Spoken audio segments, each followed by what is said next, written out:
Welcome and good evening, everybody.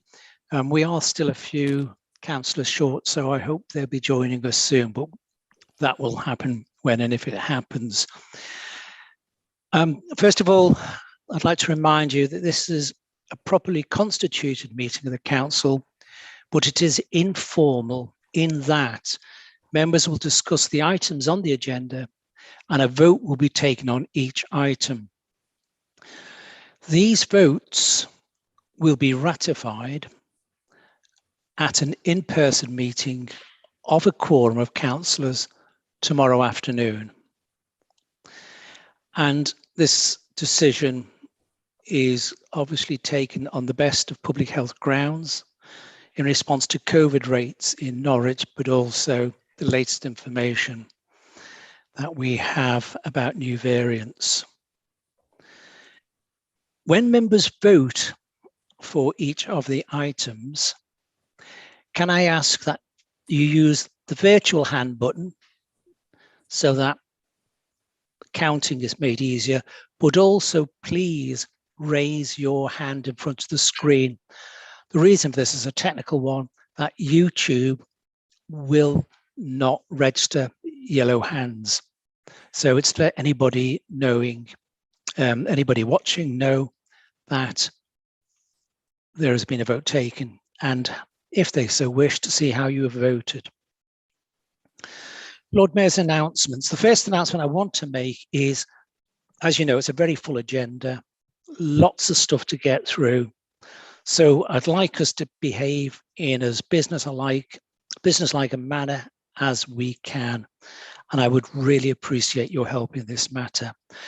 The only other announcement I'd like to make is, as we approach the darkening days of winter in December, there have been a number of celebrations, which are basically celebrations of light. Various of the religions, Hanukkah has started, Advent has started, the Baha'i faith have started their celebrations. And it's good to have these celebrations of light in these dark, cold winters. So something to lift us all, I hope. We've been informed of the sad news that former councillor Adrian Holmes has recently passed away. I would therefore like to invite Councillor Galvin to say a few words on behalf of the Green Party in memory of former Councillor Holmes. Before you do so, I would also like you to know, I will then invite Councillor Waters to say a few words and Councillor Wright to say a few words. And after all three leaders have spoken, I would ask you all to unmute and give a very loud round of applause in memory of Councillor Holmes. So, Councillor Galvin, would you please like to start? Thank you, Lord Mayor. I know all councillors will join me in remembering with great fondness and gratitude Adrian Holmes. He was a down-to-earth, decent, kind, funny and principled man who was brave and willing to do different and to make a difference. He left us far too soon, and with no warning, he will be really sorely missed. It's a heartbreaking loss actually to his daughter, partner, family, friends, and I'm sure we all extend our very best wishes to them in this very difficult time, and thank them for all their support of his activism over the years. He was a member of this council from 2004 to 2012. He represented first Wentham and then Mancroft wards. He served as vice chair of the planning committee and was always aware and very vocal about the most important thing that we faced was man-made CO2 emissions. So he always brought that to his work. White Ribbon Day was last Thursday, and I remember Adrian bringing a motion to council to make the council a White Ribbon Council to go along with that campaign. And his speech focused on how men must take responsibility for violence against women. A member of the Green Party since its inception, he was a parliamentary candidate several times, both in South Norwich and in North Norwich. But his activism really went well beyond City Hall. He had a strong sense of social justice and he campaigned against the poll tax. People can probably remember that far back. He gave free legal advice to people who went to court, and he campaigned very strongly against the Iraq War and our involvement in that as a country. And he worked very hard with organisations that were working towards a fairer society. He often joined the Norwich Peace Cycle. In recent years, he rode with Extinction Rebellion's monthly critical mass cycle ride, and the seriousness and determination of his approach were married in that, because he often rode dressed as a giant newt. So he did bring that lightness of touch to what he did. He worked to promote renewable energy. He was founder member of Norwich Community Solar, and he was indefatigable and successful in his attempts to save Train Wood twice, once in the early 90s when the county planned to put a trunk road through, and secondly in 2013 when they planned to sell it off again. Thoughtful and funny, he earned the respect of everyone he worked with, I think, from fellow local residents to Green campaigners to other councillors in other parties and officers, and he did make a real difference. He did all that alongside a professional life as a software developer and previously seismologist. So to end, I'd like to give two memories from former councillors, which really show the nature of his politics, which was grounded in action and in love. So one told me Adrian's commitment to the local community and his involvement in environmental and social projects was an inspiration to many of us. He was a master storyteller, helped by the rich and adventurous life he led. Growing up in North Norfolk, his travels around the world and protest stories were his mainstay. Adrian once began a story. So I was handcuffed to the bottom of a burned out bus. And he did participate in many roads protests. The second came from a councillor who was alongside Adrian for many years also. And he said, once I had a long and vocal argument with Adrian about a political matter on which we were diametrically opposed. At the end of it, we stood still unagreed. Then we threw our arms around each other and had a big hug. So thank you, Adrian, for your honesty, commitment and kindness. Thank you, Councillor Galvin. That was obviously heartfelt. Councillor Waters, I invite you to say a few words on behalf of the Labour Party. Thank you very much, Lord Mayor, and it's a privilege to say something in memory of Adrian. He died far too young, and it is a great loss to the Norwich community and to the causes that he supported. I think I must have known Adrian for probably 30 years.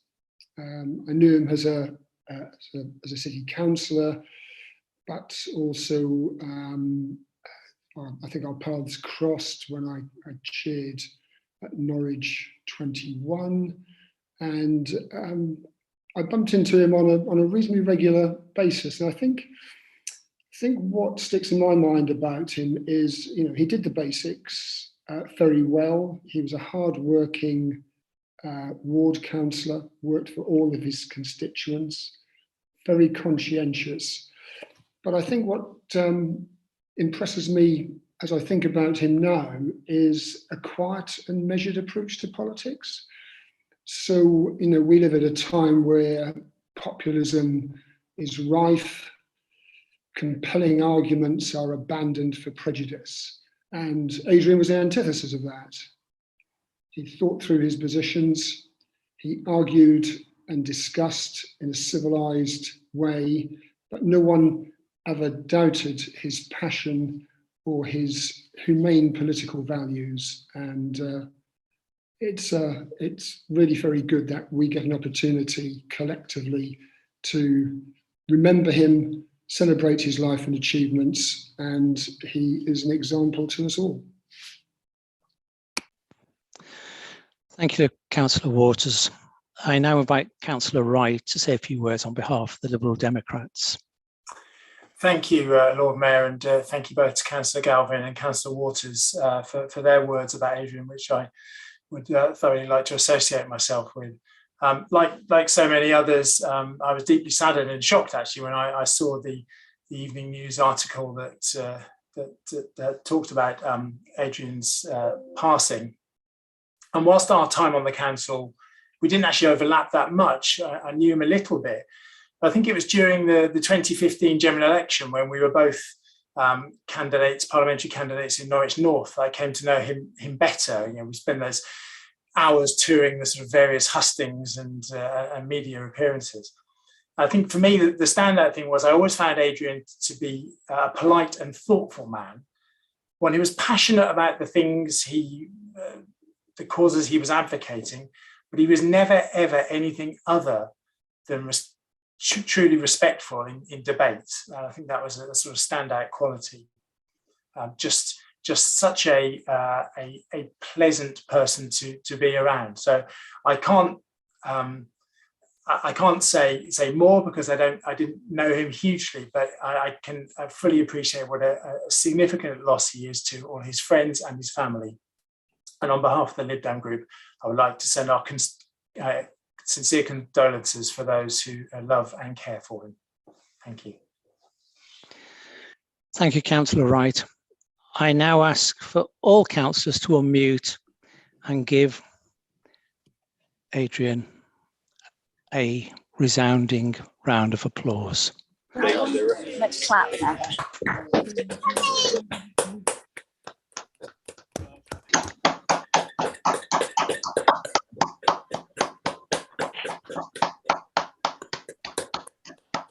Not quite so good when you aren't all together. Right, well, thank you very much. We'll remember that. I've given it a little bit of time hoping that we might have any more apologies. I've already got them from Councillors Maxwell, Councillor Sue Sands, Councillors Vaughan and Vivian Thomas, and Councillor Erin Fulton McAllister. Have any more apologies come in? Nobody's got any apologies from comrades. Okay, thank you. I want to come to declarations of interest. I'm aware that there will be a number of members who are council tenants and therefore will need to declare an interest for item 6 on the agenda and also one of the later debate items. Could I ask those members affected to raise their hands for officers to note in the minutes that you have this interest?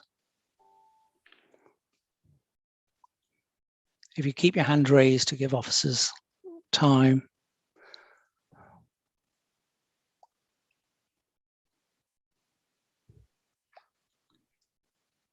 Please keep them raised. Okay. Thank you. You can lower your hands. Do any other members have any other declarations of interest to make on any items on the agenda? Councillor Bogan, line, I can see your hand raised. Yes, I've got to declare an interest on item 10B, please. Okay, thank you. We come now to item 3 on the agenda, public questions. We have 2 public questions this evening. The first is from Mr. Peter Cutting. Mr. Cutting, you've got 3 minutes in which to put your question. Would you please ask your question?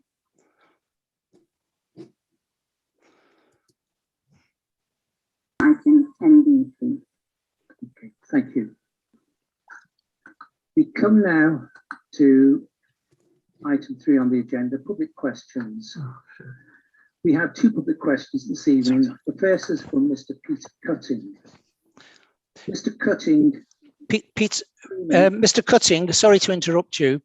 I wonder, are you responding to YouTube rather than the invitation that you have from the council? There seems to be a delay. Okay. Let me just come out of that and come back in. Yeah, the best thing is to just turn YouTube off for the moment. Okay. All right, then we'll get a better, and we can see you as well. Okay, then great. Okay, please start again. Okay, then. Is that okay? Can I? Yeah, go much better, thank you. Okay, thank you. Right, so thank you very much for the opportunity to ask this question. My question is that Norwich City Council repeatedly removed material objecting to the tennis court construction in Hayne Park. The opinion of UEA law professor, of a UEA law professor, I have to say, sorry, UK government advisor on human rights was, and I quote, "The legal position is quite clear. A council is under enforceable duties contained in Section 6 of the Human Rights Act, 1998, not to take a decision or perform any action that breaches someone else's rights. And here, it is your group's rights of freedom to expression under Article 10 of the European Charter on Human Rights and the Human Rights Act. That this is a political expression enhances your position. The fact that the council has the power, and I've seen correspondence from Councillor Packer to take action against political speech under a different statute, does not absolve it of its responsibilities under the Human Rights Act and under Section 6 of that Act. How then does the council justify removing its citizens' rights to freedom of expression?" Thank you very much, Mr. Cutting. Councillor Packer, will you please give your reply?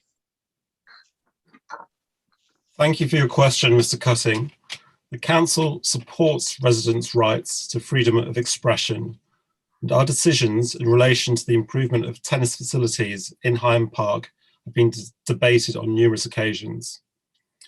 With regards to the banners and posters that were placed on the perimeter fence of Hayne Park, the council sought its own legal advice.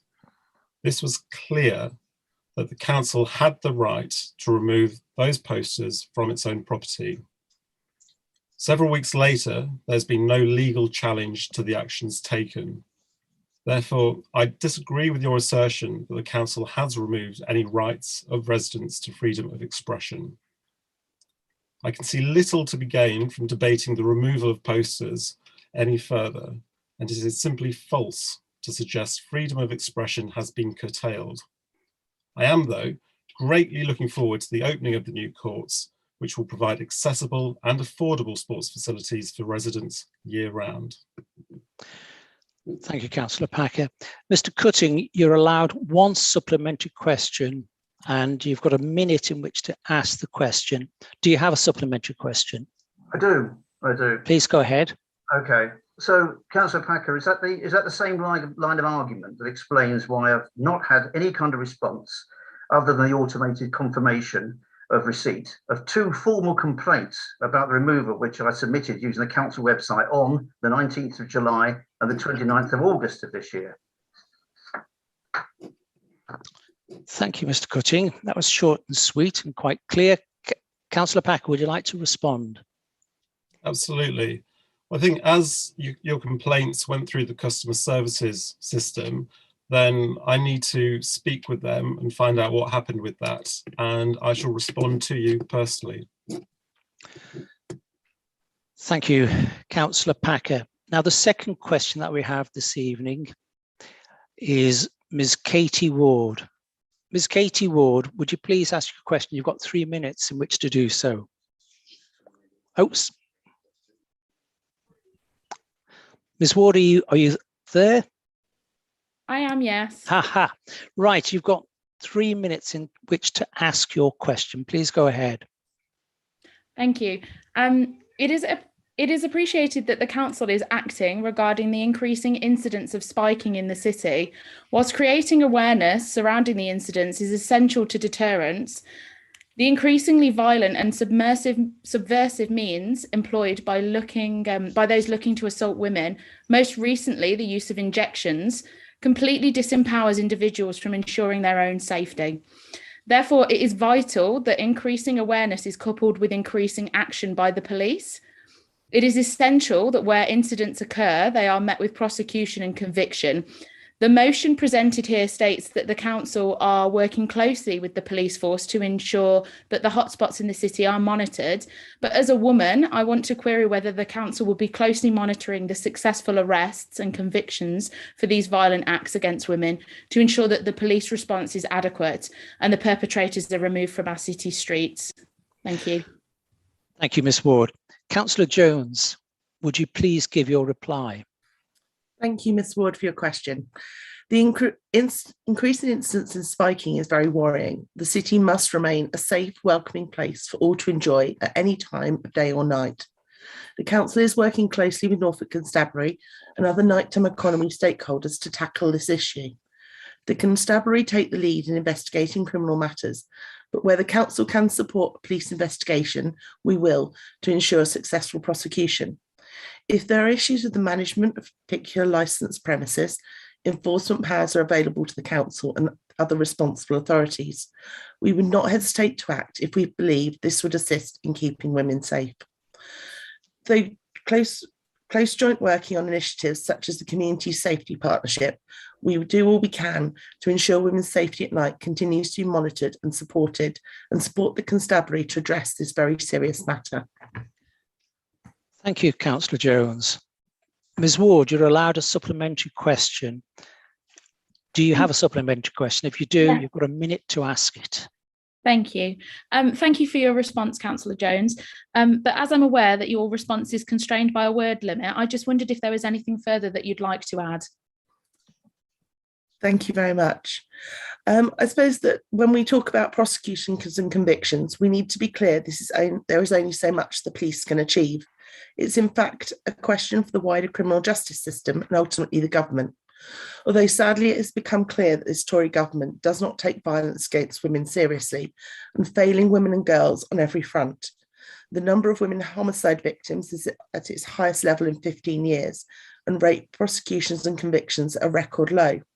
Countless victims are abandoning their trials due to delays the government created, with delays in Crown Court at record high. To ensure any cases can progress to prosecution and make it into the courtroom, we need a criminal justice system that's resourced to do so, not on the brink of collapse, through a decade of cuts to police, courts and the CPS. With the backlog of Crown Court cases now exceeding 60,000, as a woman, it's difficult to have confidence in the system, as this significantly prolongs the trauma and impedes recovery of those who are seeking justice for such violence. This government is failing women and continues to do so with half-hearted promises and a programme of austerity that unfairly hits women. The government has shown absolutely no desire to fix the mess it's created and no plan to create new laws to keep women safe. Labour did set out dozens of proposals for ending violence against women and girls in the Green Paper, which the government has rejected. In conclusion, we as a council will continue to work with all the powers we have to support and protect our citizens and work closely with all stakeholders in the city to do so, including the police. But in reality, to achieve substantial changes in law, implementation and wider society, there needs to be a commitment to women's safety, together with addressing the structural reasons that contribute to violence against women from this government. It saddens me that we all know this Tory government has shown little appetite for the action required.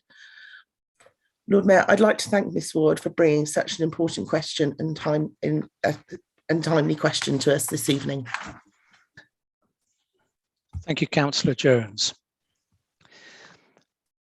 Next item on the agenda, petitions. There have been no petitions received for the meeting, so we'll move to item 4, minutes of the previous 2 meetings, the one on the 28th and the one of the 29th of September. Councillor Waters, I call upon you to move the minutes of the meetings. Thank you, Lord Mayor. Formally moved. Councillor Galvin, I call on you to second the minutes. Thank you, Lord Mayor. Seconded. Thank you. We will now move to the vote and in our reverse order. All those against accepting the minutes?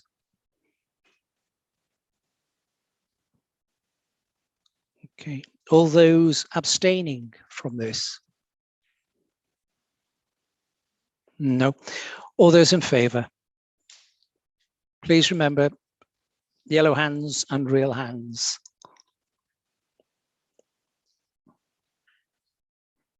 And please keep them held up for a little longer. Okay. Yes, you can lower your hands and turn your yellow hands off. That is anonymous. Sorry, I've said it again, unanimous. We now come to the questions to Cabinet members and committee chairs. There are 22 questions from members of the Council to Cabinet members, of which notice is being given in accordance with the provision of Part 3 of the Constitution. A copy will be available on the Council's website. Members who have asked questions are permitted to put a supplementary question to the Cabinet member. So I'm going to go straight to the supplementaries, starting with question 1. Councillor Champion, do you have a supplementary question? Yes, I do. Please go ahead. Membership of the UK 100 offers a chance for the Council to support campaigns on various areas of the green transition, such as green finance, air quality, and retrofitting. Can a Cabinet member provide me with details of what she has done to support those campaigns and use the profile of the UK 100 to lobby government? Thank you very much. Oh, sorry. Just go ahead. Go ahead. Thank you very much for your question. With regard to UK 100, as you're probably aware, they recently updated their membership criteria, which meant we had to go through the process of moving our citywide emissions target forward. We've completed that now sometime last month, I think it was. We were publicly announced as members, but tried to get as many councils as possible to meet those terms ahead of COP26. So it is quite early days. We've just started having communications free from them.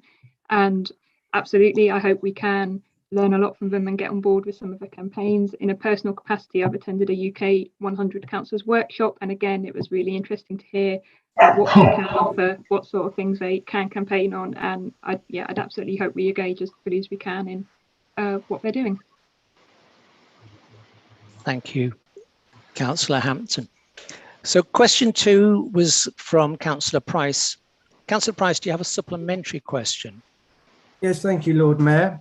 In September 2019, the Council passed a motion which asked Cabinet to consider conducting biodiversity audits in our local parks and open spaces and setting measurable targets and standards for biodiversity increase in local parks and open spaces. Have these audits and targets been considered, and what was the outcome of this consideration? Thanks. Thank you, Councillor Price. Councillor Stannard, would you like to reply? Yeah, that's not my portfolio, actually. That's a step on from the original question. So I think you need to ask the Cabinet member for the environment. That is slightly unexpected. And yeah, I've never been asked a question before, which should have been put to somebody else. Yeah.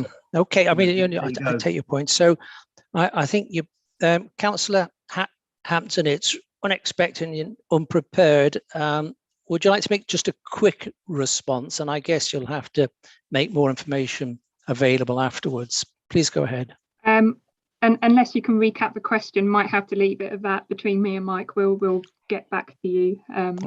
I didn't quite pick up all of those details. I'd be happy to I'm happy if that's allowed for Ben to. I think we can probably get back to Ben separately, because I think this predates your time in the portfolio, Emma.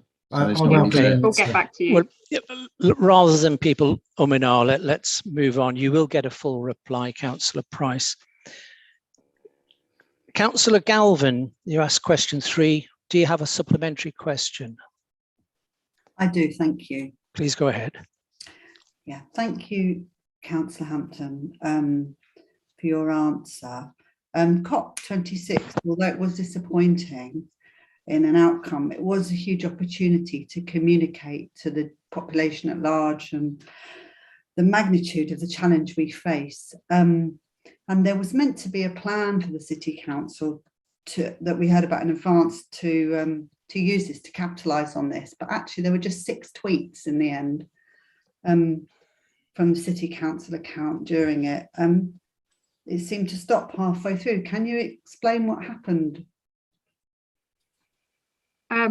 again, thank you for your question and your follow-up.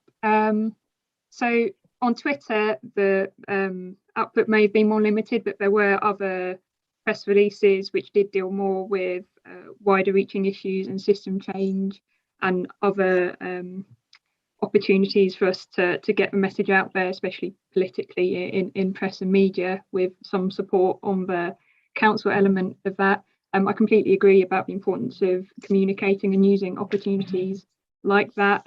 There are things to be learned from COP26. I think there's some things we did right, some things that we need to learn from the future. Yeah, I'll leave it there. Okay, thank you very much, Councillor Hampton. Question 4 was from Councillor Haynes. Councillor Haynes, do you have a supplementary question? I do, thank you, Please go Lord ahead. Mayor. The task and finish groups mentioned, I believe, has been muted since May 2019. And I've heard from a colleague that 770 people have said they've seen fly tipping be dumped. So what's the point of asking people to collect that information if we can't use it? And what would you say to those people that have gone to the effort of collecting that information for nothing to happen in terms of people who are fly tipping being caught and prosecuted? Thank you, Councillor Haynes. Councillor Oliver, do you wish to reply? Please do. Thank you, Chair. Thank you, Councillor Haynes. Yes, there is an ongoing task and finish group coming up to scrutiny. I'm not too sure about the one that was, did you say 2019? To my mind, this was a new endeavour. So there's officer reports anticipated. And of course, it's not a decision-making subcommittee, but I'm looking forward to the responses and the recommendations to Cabinet from the full scrutiny committee. So, you know, it is quite a big task. And with regard to resource, I understand that this is a matter that's going to come up later on in the meeting, but certainly it is ongoing at the moment. Okay, thank you, Councillor Oliver. Question 5 was asked by Councillor Bogerline. Councillor Bogerline, do you have a supplementary question? I do, yes, thank you. First of all, I'd like to say that I'm a little bit disappointed that we haven't heard about this this peer review of the licensing, especially around tents, because we've sent a number of lengthy email statements and complaint into the licensing department around this issue, but I hope that maybe we can be updated about this later. I was just wondering whether you can outline, given the kind of complex legal situation around tents, whether you can outline a little bit more what approaches are being looked at the moment. Councillor Jones, to you to reply. So just to clarify, the peer review is around service structure, and then looking at resource, and then specific areas will follow from that. So I'm happy to follow up with you in more detail later on as we progress. This is very much something that's ongoing, and that I'm getting my first full briefing on the results of the peer review in about a week or so's time. So it's about improving the licensing service overall and making it more responsive. So I think it's something that's very much on current, so I can't give you any more information right now, but I will update you. Thank you, Councillor Jones. Question 6 was from Councillor Youssef. Councillor Youssef, do you have a supplementary question? Yes, I do, Lord Mayor. Please go ahead. Thank you, Councillor Jones, for your response. I'm really disappointed to note, though, that the response only appears to detail what spiking victims and security staff at the venues can do to prevent such crimes, and not what approach Norwich City Council is taking to stop the perpetrators from planning and committing such crimes in the first place. Whilst I completely agree with your sentiment earlier that the Conservative government is failing women and that structural changes led by Parliament are needed, I'm really interested to hear what steps the Norwich City Council, working of course in conjunction with Norfolk Constabulary, will be taking to this end. Councillor Jones, would you like to reply? Thank you, yes.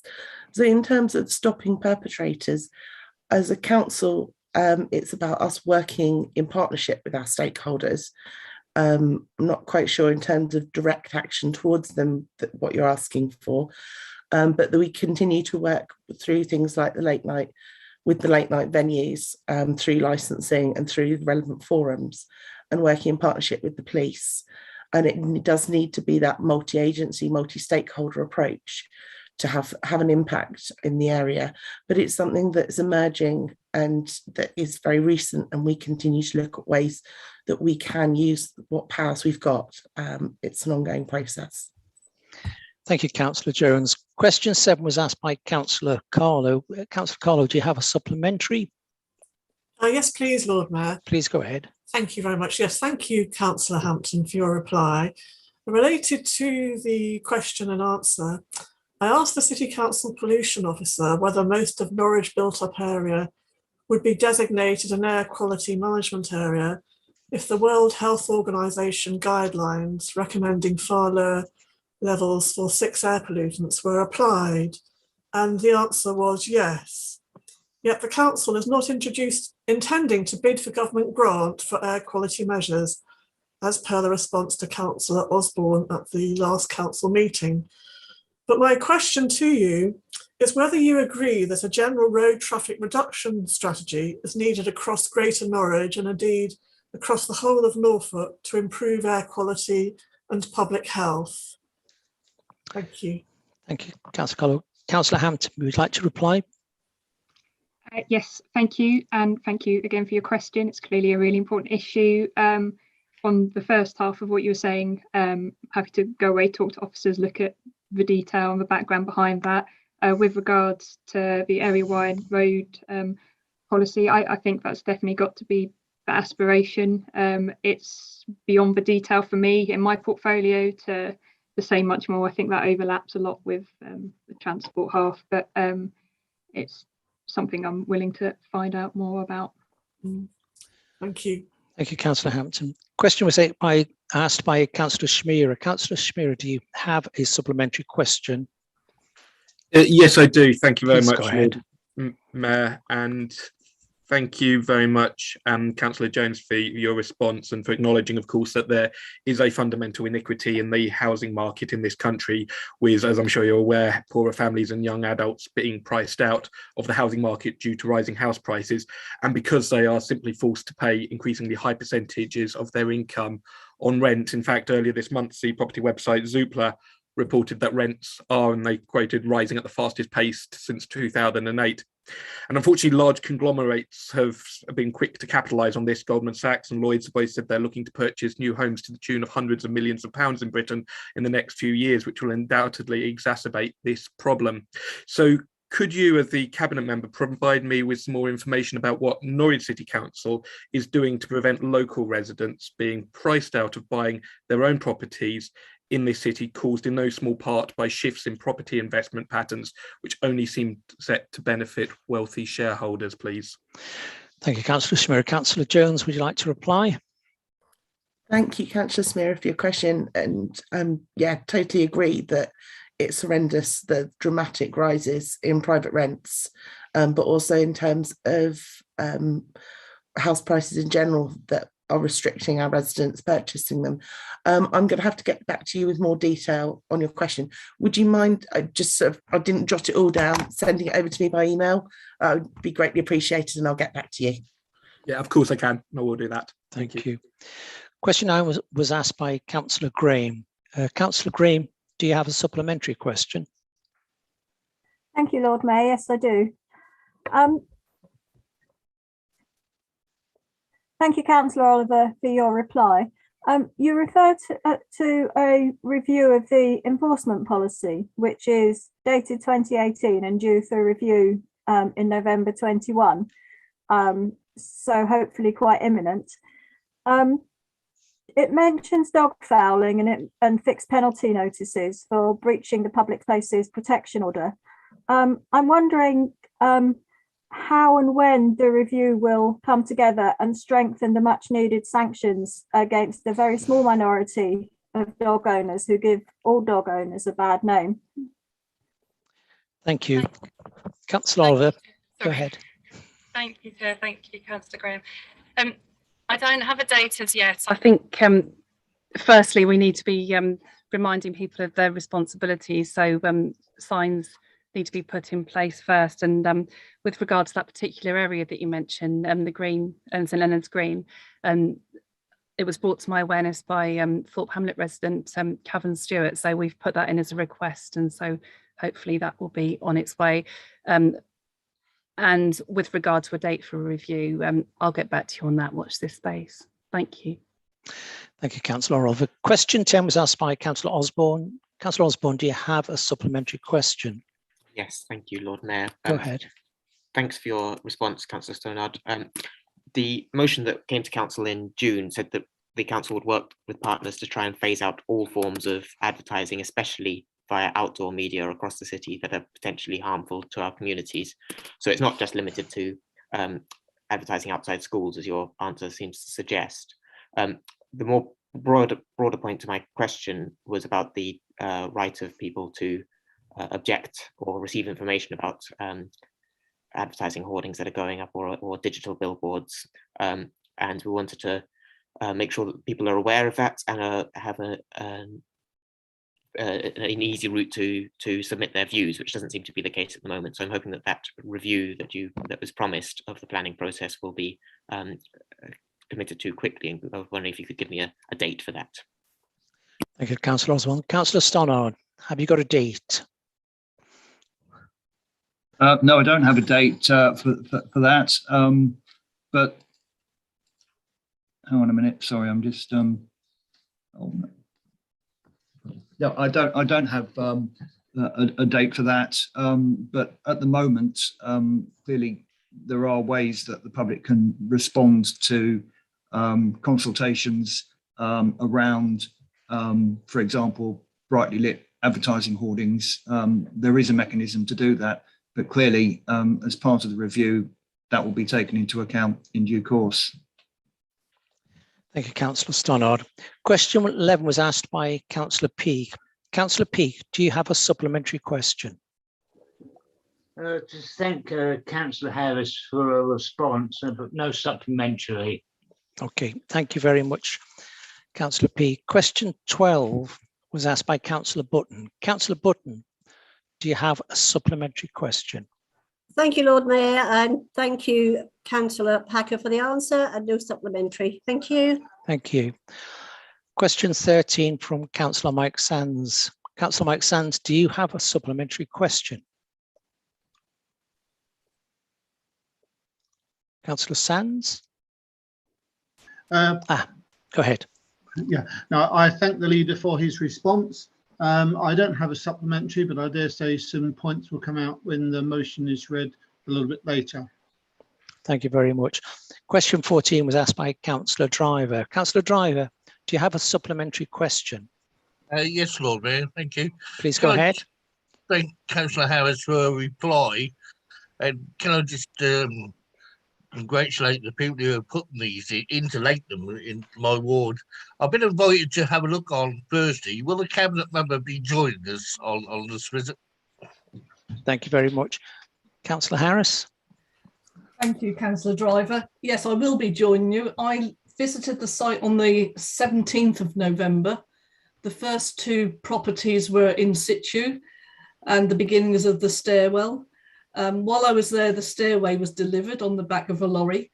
Within the two properties, I did see the kitchens and the bathroom fittings were in place.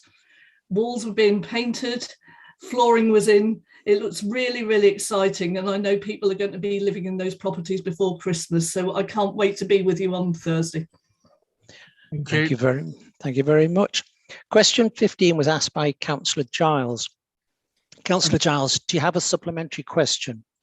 Thank you, Lord Mayor. It's fantastic to see the largest annual increase in Norwich employers paying the accredited real living wage in such difficult economic circumstances.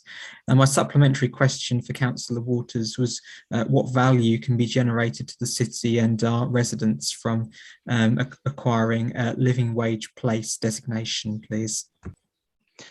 Councillor Waters. Thank you, Lord Mayor, and thank you, Councillor Giles, for your question. The progress that we've made in this last year in terms of accreditation is impressive with the context of COVID. But what we're also aware of are structural trends around the growth of zero hours contracts, insecure employment, and also the shortcomings of the government's really minimum wage provisions, which fall a long way short of the objectives and the criteria used by the Living Wage Foundation, which is to base increases and the level of hourly rates on the cost of living. It seems to me that we were absolutely right to work with our partners to go with the idea of a living wage place, which will ramp up a commitment to broaden the benefits of the living wage to a much wider range of workers, and many benefits that will come to employers in terms of productivity and performance, as well as commitment to those places of business. So that is going to be the driver from this point on. We hope, as I said in my answer, to ensure that we have a plan, a 3-year plan, which will drive that agenda forward. And one final point is people paid a living wage are able to make a much bigger contribution to society because they have the time and the means to do it, but also it's very good for investment in the local economy, generating more employment opportunities across the city. Thank you very much, Councillor Waters. Question 16 was asked by Councillor Everett. Councillor Everett, do you have a supplementary question? Councillor Everett is not in the meeting, so there is no supplementary question. Question 17 from Councillor Manning. Councillor Manning, do you have a supplementary question? Thank you, Lord Mayor. No, I have no supplementary question. Thanks very much to Councillor Packer for his answer. Looking forward very much to those courts coming to Lakenham. Thank you. Thank you very much. Councillor 18 was asked by Councillor Matthew Fulton McAllister. Was that Councillor Fulton McAllister, do you have a supplementary? No supplementary, thank you, Lord Mayor. Thank you very much. Question 19, Councillor Lubbock, do you have a supplementary to your question? Yes, thank you, Lord Please go Mayor. ahead. My first question related to the question of the lack of parking enforcement outside schools in Eton, and I wondered what form a review of the enforcement service would take, and whether it would address the lack of illegal parking, the lack of enforcement of illegal parking outside schools. And I'm sure that this is an issue that all councillors have an interest in, and I'd like to hear from them if they've got any suggestions about improving the situation when it seems our enforcement officers can do very little to help. Thank you. Can you just distill for me the question, Councillor? The review that's taking place, what will it mean for people who have the problems of illegal parking outside schools? Thank you very much. Councillor Stannard, would you like to reply? Certainly, Lord Mayor. Yeah, the review is taking place, and the deployment of the civil enforcement officers is being considered, and clearly we will look at, as part of that, at the issue of illegal parking outside schools. Although I can't preempt the outcome, of course, of the review, but I can assure you that we will be looking at that. Thank you, Councillor Stannard. Now we have some second time around questions, and there is some time to begin them. So let me find out. So Councillor Bogerline, you had a question, and it's published there. Do you have a supplementary question to your second question? I do, yes. So I would like to ask the Chair of Scrutiny whether we have confidence that the Task and Finish group has got the resources to be more than just an inward-facing group. So we'd really like it to see to be a group that looks at the lived experiences, best practice, and especially reaching out to those experts that have come forward and said they would actually help us with that group, rather than just being a Task and Finish group that relies on council statistics only. Could you confirm that we are confident that we've got the resources for that? Thank you very much. Councillor Wright, would you like to reply, please? Thank you, Lord Mayor, and thank you, Councillor Bergelein, for your supplementary question. I know that the chair of the Task and Finish group, Councillor Stuteley, really wants it to be a select committee that takes on board everything you've just said, looking at listening to experts, talking to people with lived experience. I know that at the beginning of this process, I think we started well. We went out and walked around areas of the city, but things have stalled. I'm confident that we will have resources available to do all of those things, and we'll be using future scrutiny meetings to make sure that Councillor Stuteley has an opportunity to fully inform the committee of the work that's being done. Thank you. Thank you, Councillor Wright. A second question was asked by Councillor Haynes, question 21. Councillor Haynes, do you have a supplementary to your second question? I do, yes. Please go ahead. Just to ask that training can be made available to all councillors rather than just members of the scrutiny committee. Thank you. Thank you. Councillor Wright. Thank you, Lord Mayor, and thank you, Councillor Haynes, for your supplementary question. Whilst it's not in my gift to talk about training for the whole of the council, I would certainly add my voice to when the committee that looks at councillors' training needs assessors training requirements, that the Constitution is added to that. You'll be aware that in a few items time on our agenda, we look again at the Constitution, and it is a semi-regular item. But I think it's every time we look at it, we find something different. So I think it would be useful for all members to receive training on the Constitution. Thank you very much, Councillor Wright. Question 22, Councillor Osborne. You have time to ask for a supplementary question to your second question. Would you like to do so? Thank you, Councillor Maguire. Yes, thank you, Councillor Oliver, for your response. Obviously, the issue at West Pottergate has now been resolved, but I am concerned that this has been a wider issue, and it relates to the council's checking of contract compliance and making sure that contractors are doing their jobs. So I'd like to ask, first of all, do you know how many times this has happened? And secondly, what work is being done to make sure that it doesn't continue to happen and that contractors do their jobs? Thank you very much. Councillor Oliver, would you like to reply?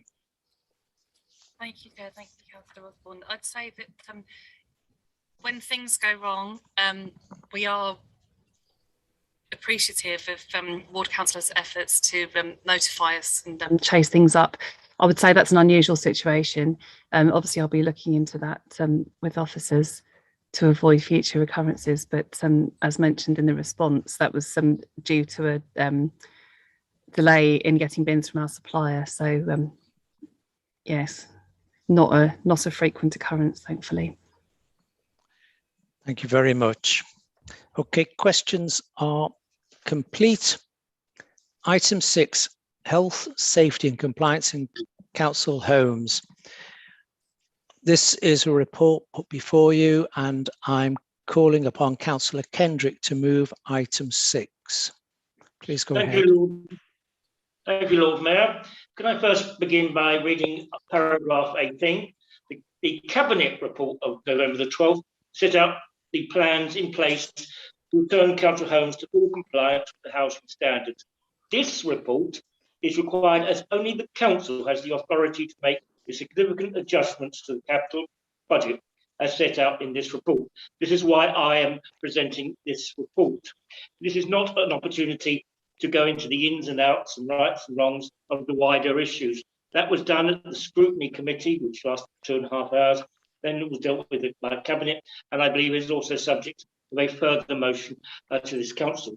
This report, later today, this report shows the vigorous action that this administration is taking in order to return us to full compliance with the housing regulations, and how we are making variations in the capital programme to enable such works to be carried out quickly and efficiently. And therefore, I would imagine it should be for all members to readily agree this report. Thank you, Lord Mayor. Thank you very much. Short and sweet, as usual. To call upon Councillor Harris to second the item. Thank you, Lord Mayor. Formally second the item and reserve the right to speak. Thank you very much. So now, group spokespersons. Councillor Haynes, would you like to say what you want to say on behalf of the Green Party? Thank you, Lord Mayor. Firstly, I want to say I'm pleased we're able to raise this issue at full council, and I don't agree this report should just be a technicality, like Councillor Kendrick suggests, just pushing through the finances. The gas, electric, fire and lift checks on our council properties may not have been carried out for 10 years. It's affected potentially 17,500 properties. It will cost us at least £2 million to fix. This is absolutely an issue for full council as much as it is for scrutiny, for cabinet, for audit, for anywhere else. In addition, it's a serious regulatory breach. In the regulatory judgment records available that I've looked at, there are only a handful of situations where social housing providers have found themselves in a situation like this. It's a major failing on behalf of our tenants who've put their trust in us as a landlord. So the recommendations on this report ask for £2 million to be spent on fixing this. And this is £2 million, it's essentially coming out of the pockets of our tenants because other things are being taken away in order for us to spend money to fix this. It's weights they'll have to have for new boilers, for new windows, and it's the higher bills they'll experience in the meantime waiting for those to be upgraded. And remember, this is on top of the impact of the worry that their homes may have been affected, they may have had to live in homes that are unsafe, and the 12 months that affected tenants will have to wait for the peace of mind that the checks will be up to date and they can be guaranteed their homes are safe. And it's not just tenants, I think the effects have been felt on leaseholders too. I believe some of them haven't heard if they've been charged for checks that haven't been carried out, again, possibly for 10 years. Will they get a refund if they have? Their safety's been put at risk too. We've got a duty of care to these leaseholders as much as we do to tenants. To quote the regulatory judgment, complying with the statutory health and safety requirements is the fundamental responsibility of all registered providers because of the potential for serious harm to tenants. So this is an issue for full council. And what are we doing to fix this? You know, while there are things about the council's approach, I prefer not to be interrupted. Thank you, Councillor Stannard. While there are things to praise about the council's approach to dealing with this, such as the writing to affected tenants, the proactivity of the officers who discovered the problem in the first place, I've been left concerned by much of the council's response, actually. Firstly, most councillors weren't informed for some months after the breach was discovered. Then attempts to look into the issue at both scrutiny and audit were minimised and in some cases directly prevented. I sat on both of those scrutiny and audit committees that discussed the issue and found the approach of avoiding looking into the historic issues quite difficult to understand, really. I don't get why we'd want to prevent a full investigation. At scrutiny, useful recommendations such as allowing tenants and opposition councillors to sit on the Compliance Improvement Board, which is coming back, I know, and doing a full deep dive into the issue were just thrown out. These are not difficult or complicated recommendations. Further scrutiny, that deeper dive than the basic level the emergency scrutiny meeting was able to go into in our 2.5 hours, has been denied on the grounds of it taking resource away from dealing with the issue. In the scheme of the £2 million it's going to cost to fix this, in the scheme of the officer time, we're dedicating to this already, is a little bit more officer time, a little bit more committee time to examine things properly, that much of a cost? And at audit, a discussion in the risk register entry about this issue was entirely shut down by certain councillors proposing a move to the vote, despite the fact that both I and the chair had points remaining to raise on that item. And then a further item about it on the same agenda had witnesses not show up, and then the item was kicked off the agenda entirely instead of being deferred against the wishes of members of the committee. And I personally think that's an unacceptable approach to take to discussing it. It's removing the ability of the Audit Committee to fulfil its function, which is to examine the governance arrangements of the council. We have to let our committees function as they should. And if we cannot look backwards and examine where we've failed, how can we improve in the future? It's how you'd ask a student doing their GCSEs to improve an essay, isn't it? You'd ask them to look back at what they've done wrong on their previous essays. The reputational risk to the council of not handling this correctly is massive.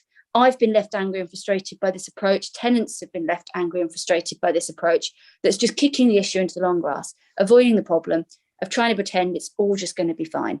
No need to close, please. Thank you. We cannot seriously ask the public to trust us without being as open and transparent as we can. going back to these previous contracts failures by the council and owning every single mistake, not leaving this to the judgment of the administration that oversaw this in the first place. I appreciated Alan's apology, but we do need more. And I'm not intending to vote against this item. I believe the recommendations of the report are necessary to fix the problem. I just don't feel like they go far enough. I don't understand the reluctance to face up to mistakes and not to deal with the consequences. I think if we want to be seen as a council people can trust, we need to do more. Thank you. You very much, Councillor Haynes. I now call upon Councillor Lubbock to speak on behalf of the Liberal Democrats. Yes, thank you, Lord Mayor. This report seeks the approval of the capital funding of over £2 million. This should give us all cause for concern because it illustrates how much the lack of compliance has cost this council over many years. The lack of oversight of the contract to maintain the council's properties to carry out all the legal compliance checks has cost this council not only in terms of financial loss, but also in reputational loss.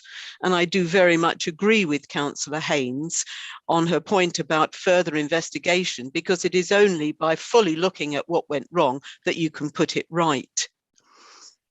I do intend to say more about this, if allowed, the council's failure to adequately and safely manage council house services later on in the meeting when I am presenting a motion. However, two further points. If there is an underspend in the HRA account, which allows this £2 million to be used for compliance work, I ask, why was there an underspend in the first place? And why were not new communal boilers and windows not installed to improve the environmental credentials of our tenants' homes? Because of the lack of oversight and scrutiny, which has led to the lack of compliance in our council housing, the Liberal Democrats feel there needs to be a widening of those eligible to sit on the Health and Safety Compliance Board, to include opposition councillors, tenants and leaseholders. Without this opportunity being granted, and to date we have not been invited onto the board, as Liberal Democrats we feel that we can't support this motion and will be abstaining from it. Thank you. Thank you, Councillor Lubbock. I now invite other councillors who indicate to speak if you have a point to make. Councillor Price, you've already indicated, would you like to begin, please? Thank you, Lord Mayor. I welcomed the opportunity to speak at the Cabinet pre-scrutiny of this item, where I commented on the compliance improvement plan and also on contract management reports from internal audit officers into housing repairs and responsive maintenance, which received a limited assurance in control and compliance, and waste services contract review, which concluded a limited assurance on the control environment relating to the management of the contract. The Audit Committee is the critical friend of the Council. Regarding corporate governance, the Council's constitution asks the Audit Committee to consider the adequacy and effectiveness of the Council's arrangements for the identification and management of the organisation's business risks. With that in mind, the action the Council has taken in relation to developing a compliance improvement plan should offer us some assurance that the serious safety issues that have been uncovered should, over time, be mitigated. However, the £2 million costs and the holding up of the home improvements is very disappointing. The deeper issue that all the contracts that have either been assessed by the Audit Committee or by the corporate leadership team have highlighted serious failings in the compliance and contract management, I think reflects recommendations that I made at the Audit Committee. These comments included that I was surprised at the passive management of contracts, that I raised concerns as to whether there were greater risks around a wider set of contracts, and also that there needed to be more work to provide assurance on contract management across the Council. With a pattern of issues into our contracts, I believe that the Council have now identified a business risk, and if it wishes to be open and transparent with citizens, if it wishes to rebuild its damaged reputation and regain the trust of residents, it now must look back at its historical contract arrangements as far back as necessary and the compliance of those contracts to ascertain if there has been a waste of taxpayers' money and if our residents have been exposed to long-term safety risks. I hope that the scrutiny and audit committees will be allowed to undertake this important work and are not undermined. Thank you. Thank you very much, Councillor Price. Councillor Harris, do you wish to speak? You've got 3 minutes. Thank you. I wasn't intending to say too much because, as Councillor Kendrick did point out, this is about the capital programme rather than something which might well be discussed in the motion later. But we have got a compliance improvement plan. It is agreed with the social housing regulator, and we need to move that forward, and we need the funds to be able to do that. And if you look at paragraph 13, that is exactly why we're here discussing wiring money from communal boilers and windows, as it's in the table, in table 15. I can assure you that with the communal boilers, nobody has missed out on this. It was actually a bookkeeping error. Whereas the boiler for Barnard's Yard had to be carried forward 1 year, and also it was put into the budget as well, so it was double counted, in fact. And in regards to the windows, that is to do with the tower blocks, and we will be doing a full assessment of our tower blocks, so that will be done as within the whole programme rather than a piecemeal approach. I'm hearing what you're saying about the need to go investigate previous years, going back to look at contracts, but at the moment I'm absolutely fixated on moving forward. We will, of course, learn from some of the things that we're finding out, and we would be very silly not to learn from them. But actually, I just want to move this forward. I'm hoping that people will be able to support this paper. It's not a motion, it is a paper to council. It's set out very clearly, and it's money that has to be spent. But when Councillor Haynes is telling me that all 15,500 residents are at risk, they are not. This does not apply to every resident or every tenant in the city, which is what she was perhaps alluding to. It applies to some residents, or some tenants.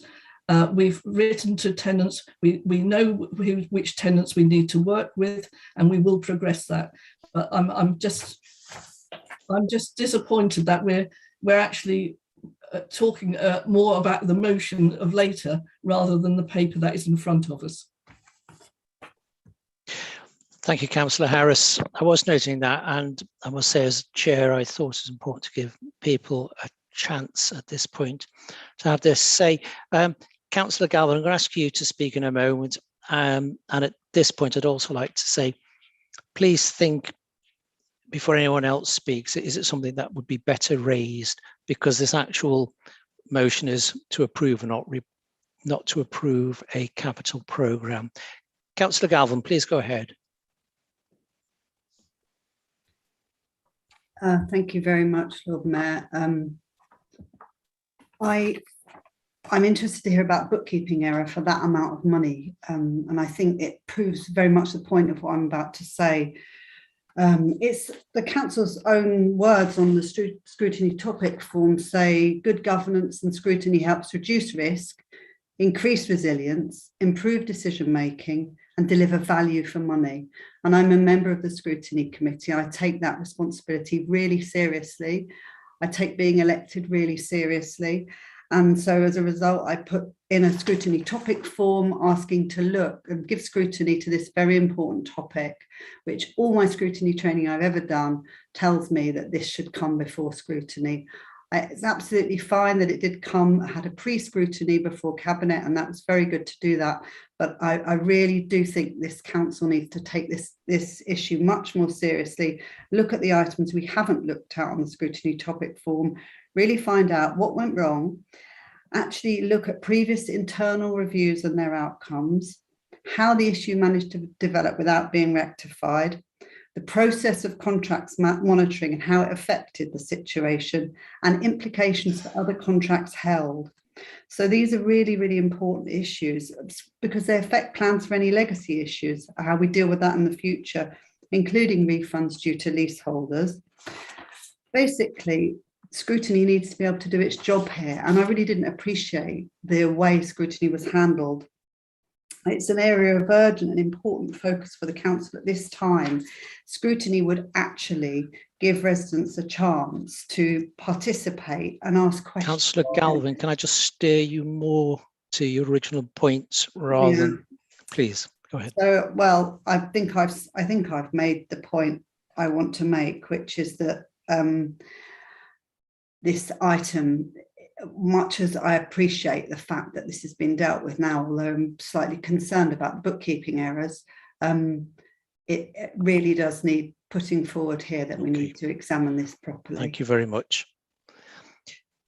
Are there any other councillors, bearing in mind the business for this evening and the fact that we're going to debate this more fully later? Can you see anyone? No, okay. I'm now going to give Councillor Kendrick an opportunity to respond. Councillor Kendrick, you're muted. Yeah. No, I'm unmuted now, I believe now, Lord Mayor. Well, this has obviously given the opportunity for several of the members to rehearse the speech that they will be given in about another 3/4 of an hour's time. I'm sure we're all looking forward to that. But actually getting back to the substantive nature of this report, which frankly was not particularly covered by those opposition members' speeches, I think Councillor Harris has made it quite clear there will be no adverse effect upon the capital programme in terms of benefits to other tenants and works that would otherwise not will still be carried out. None of them will certainly be voided. I think I would take just one slight exception to we say rather verbose language that has been mentioned. When council talks of the anger and upset of council tenants, well, I am actually a council tenant, and so is Councillor Harris, and we live amongst other council tenants, and I certainly do not find great anger and upset. I think that most council tenants realise that the council has acted promptly and vigorously to the problems that have developed, and I think that the administration and the officers are much to be commended for it. So again, coming back to the substantive nature of this report, can we all agree to the variation of the capital programme so that this programme of compliance can be fully achieved? Thank you. Thank you, Councillor Kendrick. We will now move to the vote, and in that reverse order, and also bearing in mind both yellow hands and real hands. All those who are against the motion, which is a recommendation as laid down on page 43, items 1 and 2, all those against accepting those recommendations?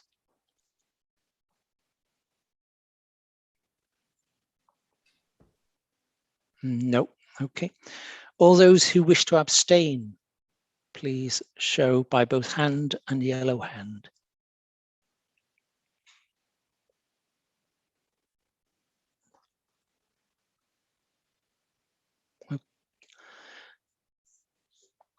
Can you please keep your hands raised, both real and virtual? Okay. So I have 7 abstaining. Thank you. Can you put your hands down and take your yellow hands down, please? I can see lots of yellow hands still up. Thank you. Great stuff. All those in favour of accepting this motion, please let us know. And please keep your hands up.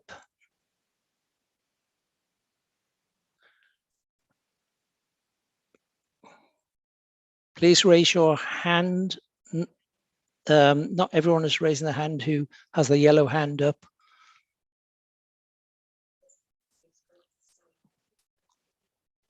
Do the sums add up? Okay, thank you very much. And the motion is carried. Thank you very much. So we'll now go on to item 7, which is again, this is one of adopting a statement of licensing policy, and there are attached appendices relating to this. Councillor Jones, I call upon you to move item 7. Councillor Jones. Thank you, Lord Mayor. I'm really pleased this evening to be able to bring to Council the Statement of Licensing Policy. I'd like to thank officers and the Chair of Licensing and all the Licensing Committee members for their hard work and patience in progressing this to the position where we could adopt this tonight. It's not been a quick process, many committee hours devoted and public consultation, complicated by many other things such as COVID. But also this level of scrutiny underlines the importance of the licensing powers to our city. It's one of the fundamental core services that a district council implements and has such a direct impact on the safety of our citizens. From premises licensing to private hire, licensing provides us with a level of assurance to the standard we can expect and a process for the occasion when it fails to live up to that expectation. More specifically, in this case, this statement of licensing regulates the sale of alcohol, entertainment, and late night refreshments, with many other areas subject to regulation addressed in other policies. Within the boundaries of the Licensing Act 2003, we aim with this licensing statement to meet the 4 key objectives: prevention of crime and disorder, public safety, the prevention of public nuisance, and the protection of children from harm. Much of the statement of licensing is determined by national legislation, and this has influenced the most notable change reflected in the updated statement. This has resulted in the removal of the cumulative impact zone at this time, but we're committed to reviewing this next year at Licensing Committee. I'm sure Councillor Stuteley would have more to add as Chair of Licensing, but I would hope that Council can support the recommendation to adopt this new statement of licensing policy. Thank you very much, and rather less of your allotted time, which is fine by me. Councillor Stuteley, I call upon you to second this item. Thank you, Lord Mayor. Yes, formally seconded and reserve the right to speak, please. Okay, thank you very much. Group spokespersons, Councillor Graham, please. Councillor Graham. Thank you, Lord Mayor. So the document in front of us covers premises licenses under the Act. It's basically about alcohol, and it tries to balance the right to sell alcohol against the impact of those sales. Not so much on the people drinking, but on the people affected by the changed behaviours of people drinking. Firstly, I must thank officers for this report and the update on the licensing policy, and committee members for their conscientious and thoughtful decision making in recent years, and the police for their hard work in keeping most of our streets safe for most people most of the time. And last but not least, the many cheerful, friendly people who create a great atmosphere having a fun time with their friends, who look after each other and show consideration for the neighbours that they pass through on their way home. Most people, most of the time though, it begs the question, what about the rest? And that is the crux of the matter. Norwich has the 4th highest rate of drunken disorderly arrests in the country, with 479 per 100,000 people, compared to an average of 71. The Police and Crime Commissioner cites 600 reports of places where people feel unsafe in Norfolk, and I'm still waiting for them to send me information that would allow us to map these reports and see if there's any correlation with licensed premises or other places of interest. We've grown used to casualties and to headlines of attacks, fights, and more recently spiking, an invisible and therefore even more pernicious attack on an unsuspecting, non-consenting person. We know quite a lot about alcohol consumption and the safety of others. And the World Health Organization has found that reduced sales has been associated with reduced violence and a higher density of alcohol selling outlets corresponds with. God almighty, this woman. Pardon? Who's that? Sorry, who? I didn't. I heard a voice. I didn't see the face. But whoever that person was, please don't do it again. Sorry, I'm finding my place. Of course you are. As long. Please go ahead when you're ready.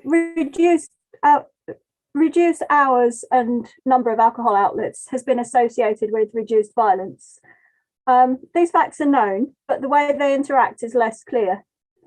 To quote the WHO again, the availability of alcohol can be regulated either through restricting the hours or days that it's sold, or by reducing the number of alcohol sales outlets. Generally, reduced sales are associated with reduced violence. That matters because men who are dependent on alcohol and drugs are 6 or 7 times more likely to be involved in domestic abuse, according to the BBC 2 Christmases ago. And what does that have to do with licensing, you might ask? Well, the importance of licensing is in its responsibility to manage the risks, allowing people a fun and safe night out while protecting everyone from the impacts. Life is never free of risk, and licensing decisions have to balance your right to do what you want against your right to be protected from someone else doing what they want, where what they want causes you harm. While councillors and officers do their best, the system is weighted in favour of businesses over residents, with a default presumption that licences will be granted. A lack of resources for enforcement means that it's often down to residents or their councillors to trigger a review of the licence when something goes wrong. But hindsight often leads to regrets and begs the question of whether there's something that could have been prevented by better rules or better application and enforcement of those rules, hence the need for regular reviews. I'd like to see it made easier for residents to influence what happens in their neighbourhoods. And the report doesn't mention this lack of anonymity and the difficulty of finding the info, so it's a conversation for another day. Information needs to be better advertised for longer. Councillor Graham, just to let you know, I'm going to give you another minute from now because of the interruption. So carry on, please. Thank you. I want to make it easier for residents to get involved. I'm really pleased to see that the cumulative impact policy is recognised, even though that policy fell when the law was changed. I suspect that when everything reopens, the need will still be there. But we should always ask rather than assume it. Of course, if the current nightlife thrives responsibly and with minimal impact on their neighbours, it would be unnecessary, but it may not work out that way. We need to see what happens post-COVID, and I don't think anybody's holding their breath. A thriving nightlife will show us for better and for worse, as long as we as a council collect the evidence and understand the impact of said nightlife on people who live nearby, people who pass through. Councillor Graham, can you wrap up now? Nearly there. Thank you. And people who take longer and darker routes to get home to avoid passing through it. Okay, I'm going to stop you there. I'm going to stop you there. I have been generous, I feel. Mayor, please, can I raise a point of order? Please, of course you can raise a point of order. I think that interruption there was absolutely unacceptable. I'd like an apology for Councillor Graham, please. Right, just a moment. I think you're straying a little far, and that moment has passed. So I think I note your comment. I didn't see who it was, but I did hear an interruption. I've got the monitoring officer grabbing her earphones. I think it's saying.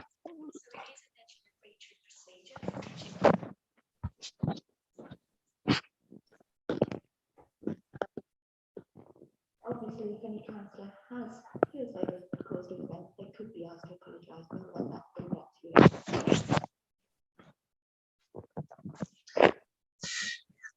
Right. The ruling from the monitoring officer is that there was a breach of procedure, but that now has been rectified. And I think I will leave it to anybody who really feels affronted by it. I must, as the chair, I didn't see who did whatever it was, and I heard just noises. I didn't hear any comprehensible noises. And so I heard the phrase, I hate that woman, which isn't even about the points. Councillor Haynes, just please don't talk over the we chair. all heard it. Please don't talk over the chair. And I'm going to give... Yeah. Yes. So, people are upset, clearly. But I think, we've moved beyond that. And if you really, really feel still affronted, then there are procedures that you can follow. You can write in to the monitoring officer and ask for further investigation. That's my ruling on this. I'd like us to move on now.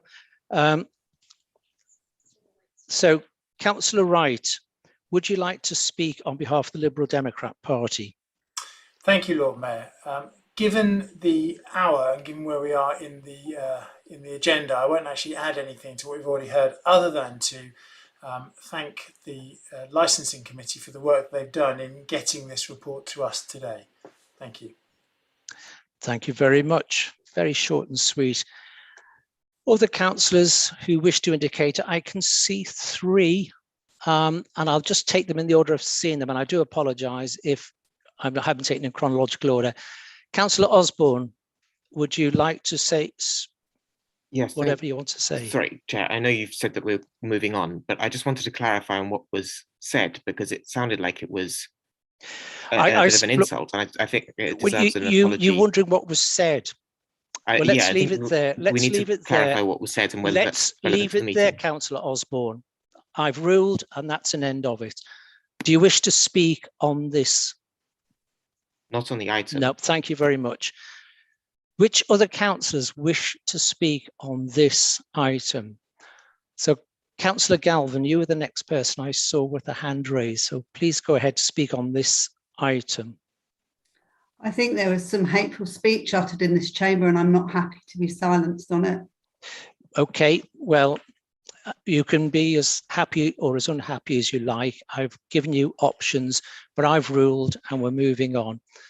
It's dangerous behaviour. Councillor Stuteley, do you wish to speak on this motion, please? Yes, thank you, Lord Mayor, and thank you, Councillor Jones, for introducing the detail of the item, and Councillor Graham for your considered response. I would also like to thank officers for the report and for their work with the committee on the licensing policy document under sometimes difficult circumstances. While the committee did update and amend some important elements of the policy wording, today's report explains the main difference between the new and old policy, namely the requirement to remove our cumulative impact policy. The committee will consider the introduction of the cumulative impact assessment in 6 months, when we should have some data to help inform us. We've heard already tonight about concerns of spiking in drinks and by injection in the late night economy.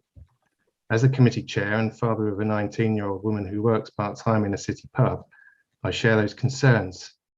But I've been reassured that the police are working incredibly hard with all stakeholders to tackle the issue, find practical solutions and keep our city safe.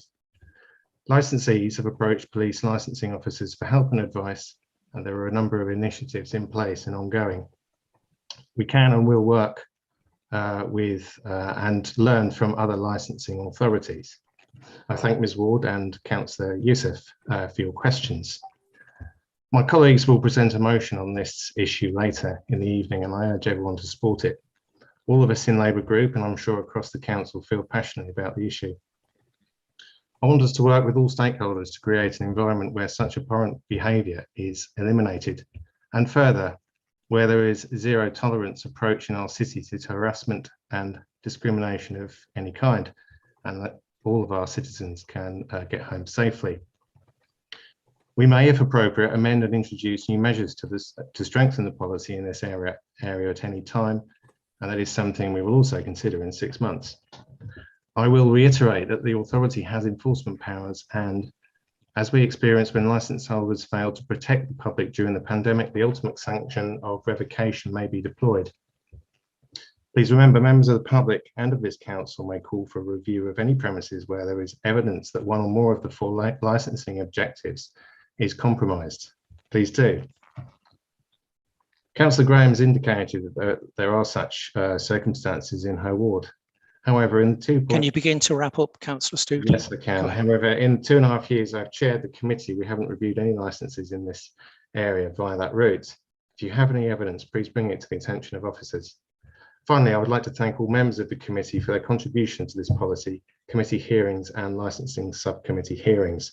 The policy is vital to support the work of the licensing committee, and I am pleased to see it come to full council tonight. Thank you. Thank you. Bang on time. Well done. Councillor Price, you wish to speak on this motion. Please go ahead. Yes, thank you. It's not a motion, it's a report, and it's a standard piece of business here from the council to update its policy. I'd like to just start by thanking the chair and the vice chair for the work that they've been doing on the committee over the last few years. Both have brought a fresh approach, an open approach. They are looking to tackle the issues in a joined up way, and it is really appreciated from the Green Group, the work that they're undertaking. We've touched upon many elements of the work, but obviously the main thrust is around the changing of the cumulative impact assessment, cumulative impact policy. I was very pleased that in the positive dialogue that we had around constructing the fact that they will come back at regular periods of 6 months for the committee to discuss.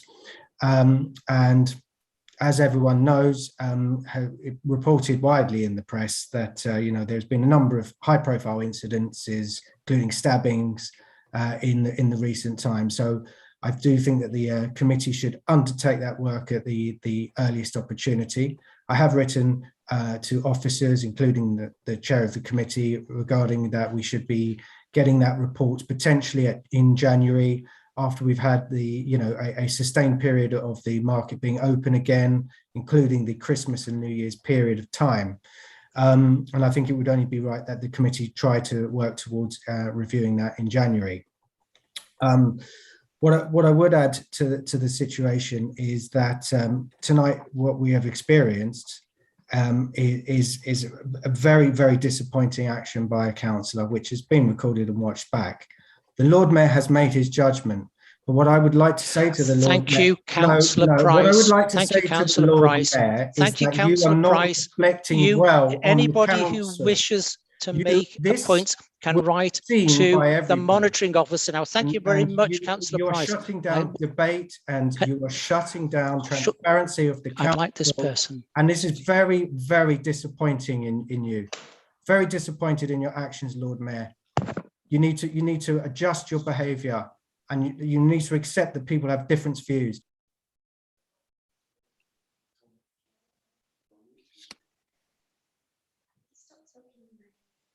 Stop talking, Lord Mayor. Please rejoin.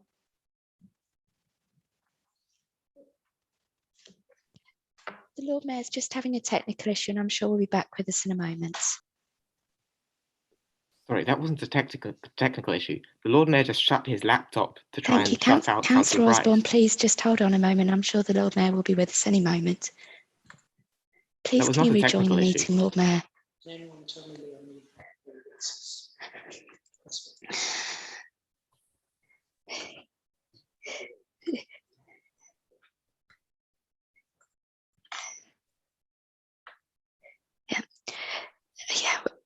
I can't. I need to. Oh, sorry. Can I just say you're on speaker, Lord Mayor, and whoever else is talking? Thank you.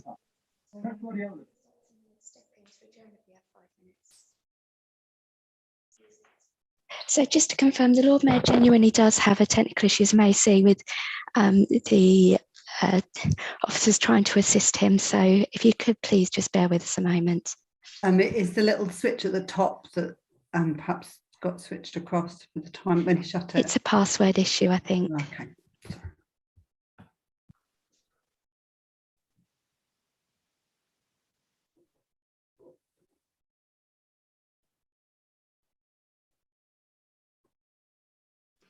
Norwich just scored as 1-1.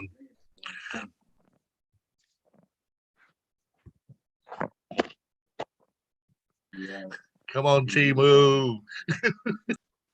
Thank you very much. I didn't know we were 1-0 down, to be honest. I think it's disgraceful. They're bottom of the table. Come on.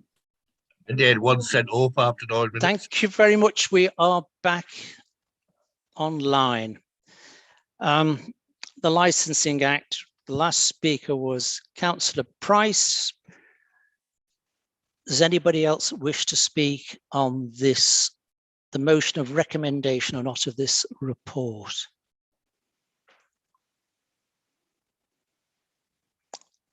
Okay, no.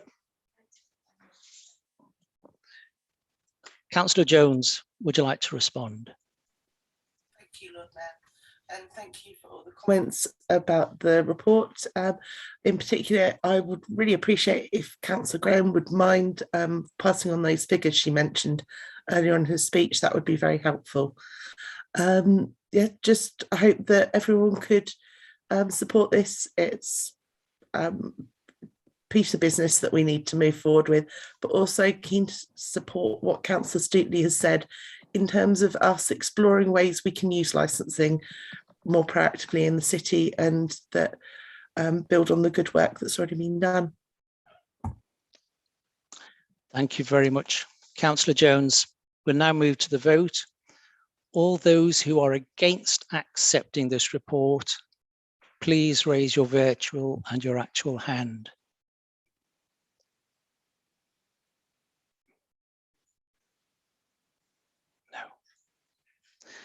All those who wish to abstain.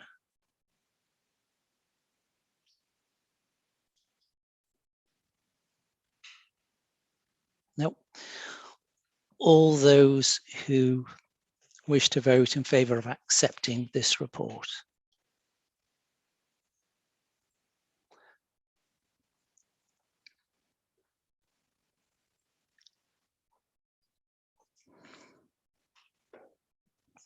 Okay, you may drop your real and pretend hands.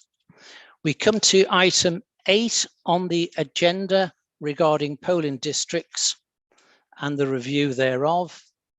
There's a recommendation regarding approval of these, and I'd like to invite Councillor Giles to move this item. Councillor Giles. Thank you, Lord Mayor. I just wanted to thank the Democratic Services staff for their hard work with the elections that took place in May. They were uniquely challenging in the circumstances of the pandemic and of the 3 sets of elections all being held on different boundaries. And it was very logistically challenging, and I want to thank them for their hard work. I also want to thank them for their hard work identifying new venues for polling stations ahead of next May, which will improve things for our residents.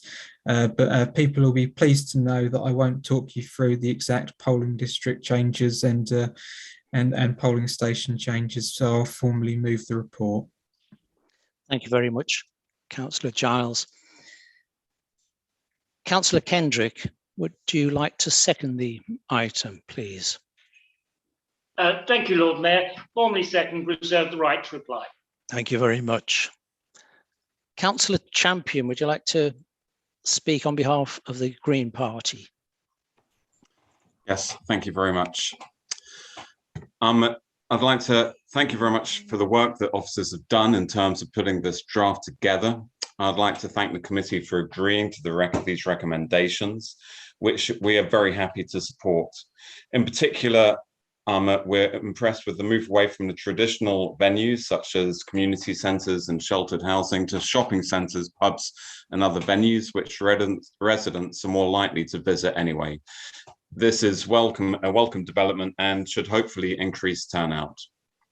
However, if we achieve the ultimate goal of making voting as accessible and easy as possible, there is obviously still a long way to go. Although this is obviously well beyond the remit of the committee, I am always amazed that elections happen on a Thursday, a tradition which has been the case for over half a century, even though it often doesn't suit the needs of voters today.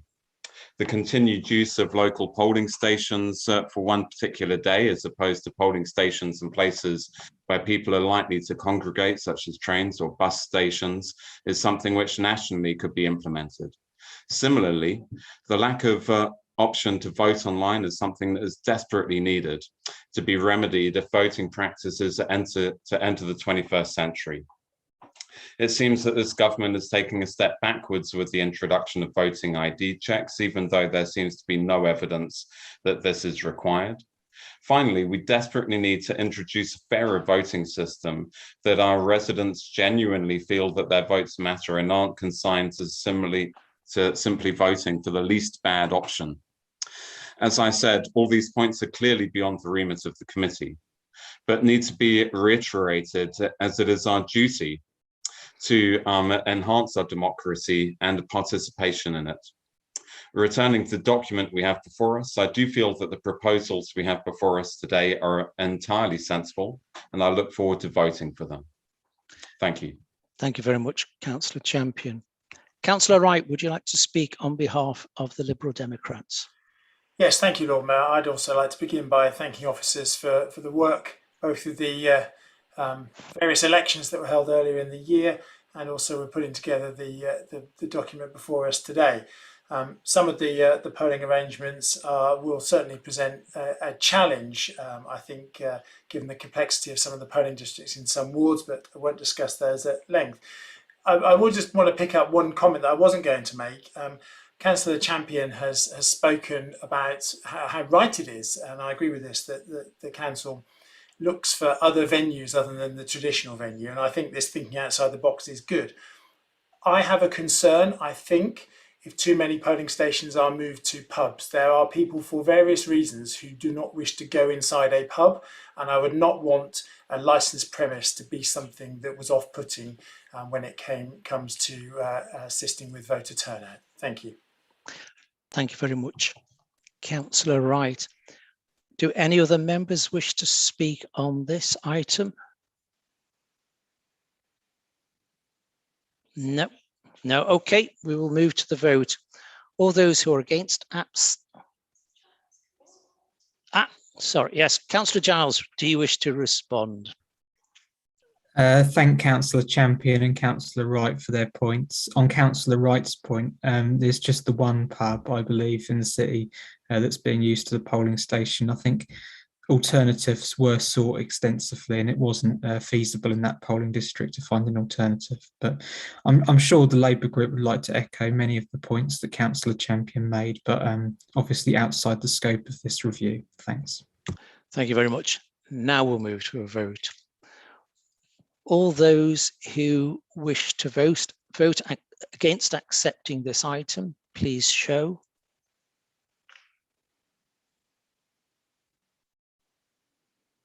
No. All those who wish to abstain from this item, please show. Nobody. All those who wish to vote in favour of this item, please raise real and virtual hands.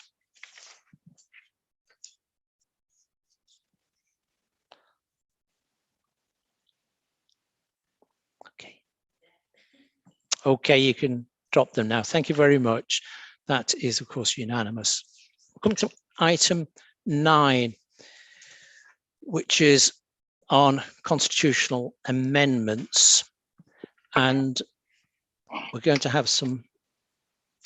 Councillor Stuteley, is your hand raised for a reason? No, it's still just got to. Thank you very much. I'm going to call upon spokespeople, beginning with Councillor Kendrick, and just to forewarn you that there will be two-part voting in this. So, Councillor Kendrick, would you like to move out item 9? Thank you. Can I first of all explain that I won't be looking straight at the screen? Unfortunately, I heard staring at the screen for some particular times give me a problem with my eyesight and give me a migraine. So I'm looking away from the screen deliberately. But can I just say what I wish to say? Thank you, Lord Mayor. The proposals in this report are to make changes to the Constitution in relation to questions from councillors and motions on notice. Earlier this year, we undertook a comprehensive review to consolidate and modernise our Constitution. And I had the pleasure of proposing the outcome of this work to you, the Council, in March. The new Constitution has worked well so far.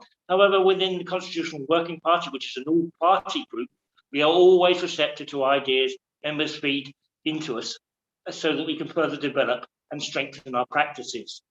The proposals before you today have been subject to some lengthy consideration amongst the all-party working group members, and I thank them for their diligent approach to the issues at hand. I won't repeat everything that is in this report, which captures the essence of why the group is putting forward these recommendations. With that, I would like the Council to accept the recommendations on page 157 and 158 of the report. Thank you, Lord Mayor. Thank you very much, Councillor Kendrick. Councillor Waters, would you like to second this item? I would, Lord Mayor, and to reserve the right to speak. Thank you very much. I would now like to invite group spokespersons, beginning with Councillor Haynes. Would you like to speak on behalf of the Green Party? Yes, thank you, Lord Mayor. The Green Group think that the motion changes are absolutely fine. It makes sense to allow officers, I think, plenty of time to deal with our motions and for any necessary changes to be made by the members. And I think encouraging us to think about the legal and financial ramifications of our actions on the council and the city can only be a good thing and will hopefully lead to a better quality of motion. However, I've got a real problem with the changes made to the questions to committee chairs. I believe these are an essential part of democracy. Audit and scrutiny are vital functions, and without these, the council's got no critical friend, no oversight, no checks and balances. Without these, and without these functioning well, the backbench and opposition councillors have limited ability to go into the depths of an issue or to question the council's methods. It's crucial, in my opinion, that these committees can function well, and also crucial that councils have the ability to check up on this functioning. We've done that tonight. There have been questions to the Chair of Scrutiny about how the Scrutiny Committee is functioning. There may be questions people want to ask the Chair of Audit about how the Audit Committee has functioned. Additionally, the chairs of these committees become experts in the work that their committee does. They're really well placed to offer opinions on governance in the case of Audit Committee and where we could improve ourselves and how we can look better at what we do in the case of scrutiny. Full council is a place for us to ask these questions of our committee chairs. It's the most public committee we have, and it's the place where everything should come to, can come to, and we can all look at it. The public expect us to look and deserve us to look critically at ourselves when we make a mistake and to examine how we can do better. Not doing this threatens their trust in us as a body. And I think the argument that's been made was made in the Constitution Working Party that this makes it easier for people to understand what's going on at full council is essentially flawed. If this is the case, surely we should be doing more to make sure residents understand our democratic processes, not just saying, oh, it's fine, we'll get rid of them. Councillors, if they don't understand, have access to officers to explain this to them. We have access to each other to explain this to newer councillors. And also it's our responsibility to ask these questions and to understand the workings of the council we're part of. And I don't think these are overused or misused. So I don't think there's any argument for removing it from that side of things. I'm also aware that we can ask questions to the chairs at their committees themselves. But like I said earlier, this lacks the oversight, the public element, and the challenge of a full council meeting. And again, after the Audit Committee last week, where the chair and others were shut down from speaking at our own committee, it seems even more important that we allow the ability for those people to be questioned outside of their own committees and to bring issues that are happening at audit and scrutiny to wider light. Therefore, when we take this in parts, I'll be intending to vote for the motion changes and against this change to removing the ability to question committee chairs. Thank you, Lord Mayor. Thank you, Councillor Haynes. I call upon Councillor Wright to speak on behalf of the Liberal Democrat Party. Councillor Wright. Thank you, Lord Mayor. Ordinarily, a report to tidy up some wording in the Constitution goes through with limited fanfare, and the part of this report that seeks to adopt the proposed changes to motion on notice fits that criteria well. However, we have real concerns about changes that seek to limit the ability of councillors to ask questions of chairs of audit and scrutiny about the work of their committees. It is vital for transparency and good running of the council that avenues are available to challenge the work of those committees through questions asked in public, something councillors have done this evening. It is only when reading the report in detail and cross-referencing against the full Constitution that we truly understand what a farcical situation members are faced with this evening. Recommendation 1A is to amend paragraph 51 to take away the ability of councillors to ask questions to committee chairs. But paragraph 29, which is not being amended, retains provisions for members of the public to ask questions of those very same chairs at full council. And elected members who meet the criteria set out in paragraph 29 can submit questions in the normal way as if a member of the public. So whilst everything changes, nothing changes. Members may still ask Councillor Price and myself questions at this meeting, as is their right of residents of Norwich. So I do ask myself, why have we gone through all of this today? Or indeed, as outlined in paragraph 52, they may ask us questions at the meetings of our respective committees. So we will be voting against this specific unnecessary change, but supporting the change to motions. Thank you. Thank you very much, Councillor Wright. Are there any other councillors that wish to speak? Councillor Waters has indicated. Yes, Councillor, go ahead, please. Thank you very much, Lord Mayor, and can I thank our monitoring officer for the work that she has done to help us work through a number of small revisions. To listen to Councillor Haynes, a member of the public was listening to what she was saying, might get the impression that the Scrutiny Committee and the Audit Committee were in the process of being abolished. That clearly is not the case. And I have to say, we argued these points in the Constitution Working Party. And it has been a long convention, because I can only remember 2 occasions, and one of them is tonight, where a chair of scrutiny or a chair of audit has been asked a question from another opposition member in full council. Up until now, and I go back a long way as do other councillors, that has not been the practice. And essentially, the practice is one about the importance of accountability, and that is the accountability of the executive, of cabinet members, to answer questions in public questions. We had 2 this evening, but also in relation to questions from other councillors. So that, I think, needs to be maintained as the focus, as it has been the convention for many years. And if I listen to the questions tonight, 2 questions to Scrutiny Committee, this could be misleading, because Scrutiny Committee sets its own work programme. It determines whether it wants to set up a working party or a select committee. And so that power resides within itself, within its functions. It has that autonomous responsibility as a scrutiny function. And that is the same view that we take in regard to the Audit Committee.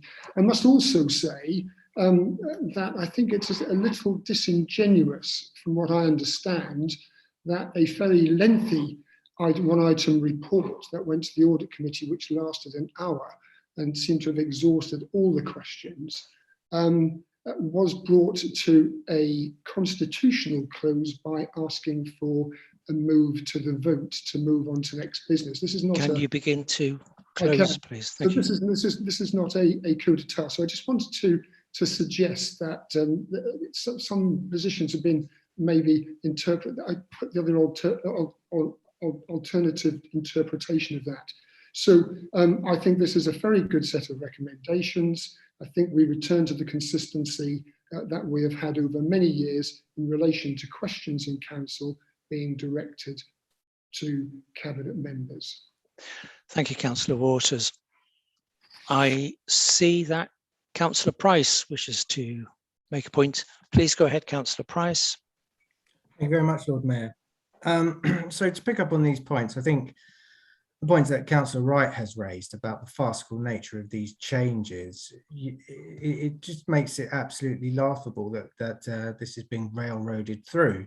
You know, the councillors can still ask us at committees, and they could ask us in a capacity as a member of the public, but Councillor Waters hit it immediately. The fact that suddenly there were 2 questions when there hadn't been questions for such a long time clearly reminded you that this was something that you didn't require or want in public.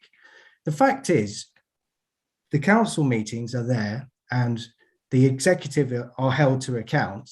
That's right. But a part of the wider remit of the council is to have these checks and balances from these other committees. And so we do represent the council, maybe not the executive, but the council as a whole when we are asked these questions and we respond to these questions. And we have an important function to do on behalf of the council to make the council better. So to curtail it it's just petty. It's what it is. It's petty politics. And, you know, I think the public are sick of this. So just to pick up on a couple of other points for you there is that, yes, the scrutiny and the audit committee are autonomous in setting their work program or the decisions they'll make, but they are politically balanced. And so they are always have number of the administration. So when there are opposition councillors, opposition chairs raising points, they should be treated with the respect that they are due, because those are the only voices that are away from the administration. And to bring the point up about bringing a point of order and shutting down an agenda item at audit because a councillor wanted to point out that in an hour and a half's time they had a Labour group meeting to go to. I just find it ridiculous that that happened, and the fact that that's more important than the business of the audit committee. Why will you not allow us to discuss and debate? We've seen it tonight in this meeting. We've seen a lack of respect in this meeting. Let's show the public that respect that they're due. When you begin to I wind up, would please. welcome the administration withdrawing this silly point A so that the questions can be asked and people can start to trust us. Thank you. Thank you very much, Councillor Price. Councillor Osborne, please go ahead. Thank you, Chair. Yes, I was very surprised actually to hear what Councillor Waters has had to say there, or perhaps I'm not surprised, to say that we should be scrapping the questions to the Chair of Audit and the Chair of Scrutiny because they haven't been asked, those questions haven't been asked for a long time. But then to say that we're going to scrap them as soon as those questions are asked, you have to wonder, why was this not done before if it was really a thing that the council wanted to do to remove that apparently redundant part of the constitution? That only came to the administration's attention when questions were asked that the administration didn't like. That is the point of scrutiny, to ask questions, to hold the executive to account and to improve what the council is doing. It's not going to be in anyone's interest to try and shut down that debate. Thank you very much, Councillor Osborne. Councillor Galvin, please go ahead. Thank you, Lord Mayor. I just wanted to say it's not in anyone's interest, as Councillor Osborne said, to shut things down. We need to do everything we can to allow debate, to engage people, to have clear procedures. And we've got a strong leader and cabinet model that really relies on scrutiny, providing some input, some valuable input that will really help the council. We can't be surprised if people find the workings of the council strange and disengage from them with behaviour like this. Since I was elected, I've just had about 5 instances now of completely strange procedures that don't make any sense and aren't fair. And I really would appeal to you to just step back and try and take an outside view of this so that we can actually do our business and really look after the interests of everyone, and not run things on a very narrow political view that kind of shuts down debate in a very strange way. I've had it happen 4 times to me now. It never happened before in the past. I really appeal to you to quit that sort of behaviour. Thank you very much, Councillor Galvin. Next was Councillor Giles. Please go ahead, Councillor Giles. Councillor Giles. Thank you, Lord Mayor. I think it's disingenuous for Councillor Price to suggest that 50% through a 2-hour, 3-item agenda meeting, it's undemocratic to move to a vote on that first item on the agenda. I also think it's not appropriate for Councillor Price to come to a full council meeting and insult members of his committee. If he truly wants to represent his committee, he shouldn't be behaving like that, and I think he should apologise. Thank you very much. there's just one more hand up, which is Point Councillor. of order, Chair. So just please let me speak. I'm going to allow one more person to speak, which is Councillor Sands, and then I'm going to suggest we move to a vote following Councillor Kendrick's closing. And the reason I suggest, Chair, I have a point excuse me, of personal explanation. Yeah, let me You cannot finish, move to please. vote Will you until I've please had that. let me finish, Councillor Price? We will then have overrun by 2 hours, and I will then take us to that next stage. But before that, Councillor Sands, you were going to speak. Would you like to speak, please? Thank you, Lord Mayor. I'll be brief. The audit meeting in question, we had debated something at length, and we were asked to move to the vote, at which point the chair of audit began to insult the members of the audit committee for supposedly stifling debate on an item which was clearly presented by officers, and we had a choice: accept or not accept this particular item. We chose to move to the vote, and we chose to accept. There was no stifling of debate, and I took great exception at the way the chair of audit began to castigate, and I felt in an insulting manner, the members of the audit committee. I came very, very close to putting in a report to standards concerning this.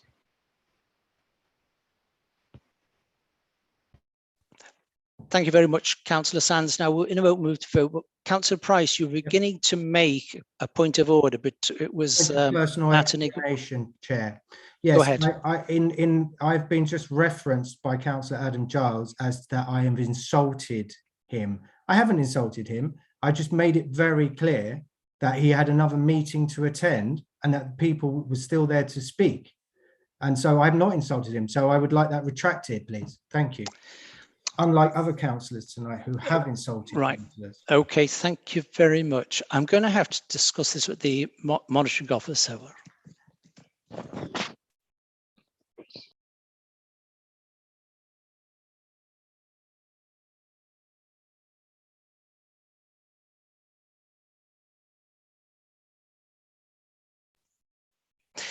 Sorry, the monitoring officer just ruled that you've made your explanation, and we'll move on. We're running quite late. So I'd like to invite Councillor Kendrick to make any closing comments he would like. Yes, Kendrick. Thank you very much, Lord Mayor. I never thought a discussion on the Constitutional Working Party would be quite so acrimonious. And the chairman of his committee, should we say, hardly particularly pleasant, shall we say, about his own members. Can I just say, I was actually at the audit meeting. I'm not a member of the audit committee. I was there as an observer. I should hasten to say that on the first item, the item which is an internal audit report had been discussed for an hour. So I really don't think that it can be said that discussions were closed down. On question of questions to cabinet members, the council really is the opportunity to question the executive, to ask cabinet members pertinent questions, and that is what is there to do so. As has been said, there will still remain questions at committee meetings, to the scrutiny committee chair and the audit committee chair at those committee meetings, to be asked if members so wish to do so.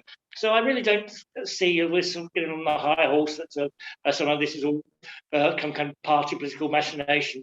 It's really correct. But yes, at the end of the day, in Parliament, you have questions to the Prime Minister. They're not followed by questions to the Leader of the Opposition. Quite clearly, the council meeting is the opportunity to question members of the executive and challenge them on their answers. And I think that's how it should be and how these recommendations will make them. Thank you very much, Lord Mayor. Thank you. We now move to a vote, and it's a vote in 2 parts. So the first vote will be the recommendation 1A. I'm going backwards. All those against accepting recommendation 1A, please show virtually and actually, please.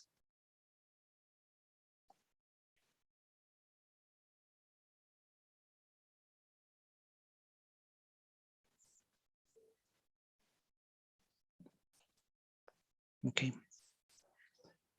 All right. Thank you. You can lower your hands now, please. All those, and take your yellow hands off as well. All those who wish to abstain on recommendation 1A, please show. No, okay. And all those who are in favour of accepting motion 1A, please indicate.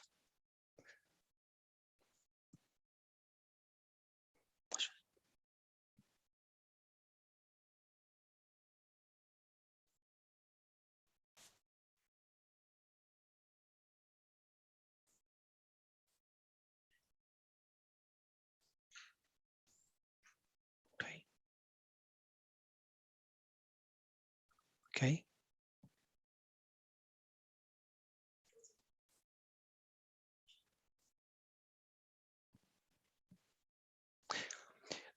That motion is carried. Now the voting on the recommendation for the acceptance of 1B and 2. All those against, please show.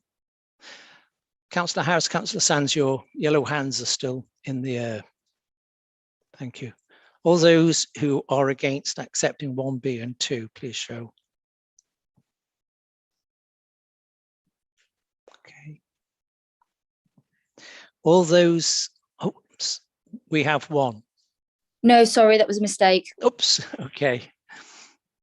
Go back to 0. All those who wish to abstain, please show. Okay, and all those who are voting in favour, please show.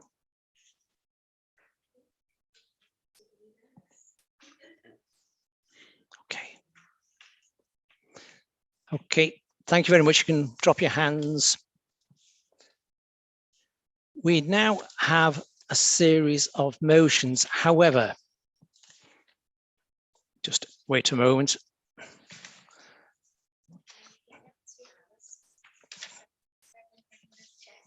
Yeah. Yeah, okay. So, you know what I'm going to say, so I'll just say it. So it's been 2 hours since we started.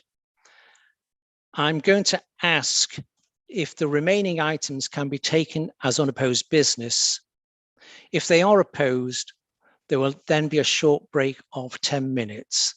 So does any member wish to oppose the remaining items being taken as unopposed business? Please let me know.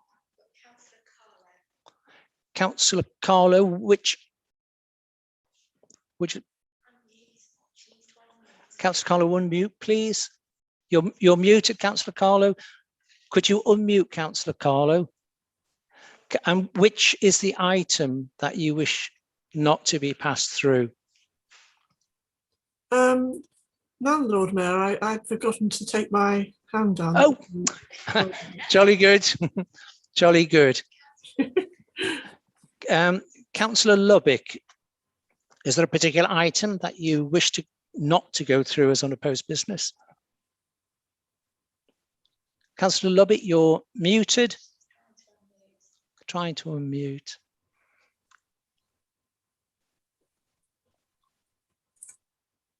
No.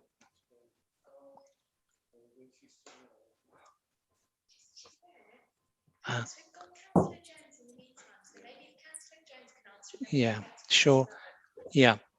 Councillor Jones, you've got your hands, both hands raised. So which particular, or is it all items? Please say. Thank you, Lord Mayor. In reference to 10F, I must pose a suggestion that I'd like to hear a debate on the motion, which I believe is to be a significant priority for this council. And the only way I can do this under the Constitution is formally opposing at this point. Okay, thank you very much. So 10F will be debated. Councillor Lubbock, did you have your hand up? No. Okay, that's grand. No, I'm sorry, it was a mistake. That's all right. Welcome to my world. Are there any other councillors that wish an item? Councillor Sands, I believe you are saying there's an item you wish not to go through as unopposed business. Which item is that, please? You're muted, Councillor Sands. Thank you, Lord Mayor. I mean, obviously, I don't want the motion I was presenting to be opposed. I think it's a very, very worthy motion, but I would have liked the opportunity to present the motion and see it carried by council rather than simply unopposed. The choice, unfortunately, Councillor Sands, is simple. If you wish the item to be debated, it will be. If you're happy for it to go through as unopposed business, it can be. I'm happy for members to debate this. I think it's a worthy motion, and I think it will pass. Do you wish it to be debated rather than? In other words, do you oppose it going through as unopposed business? No, I've got this. Sorry, I'm not using.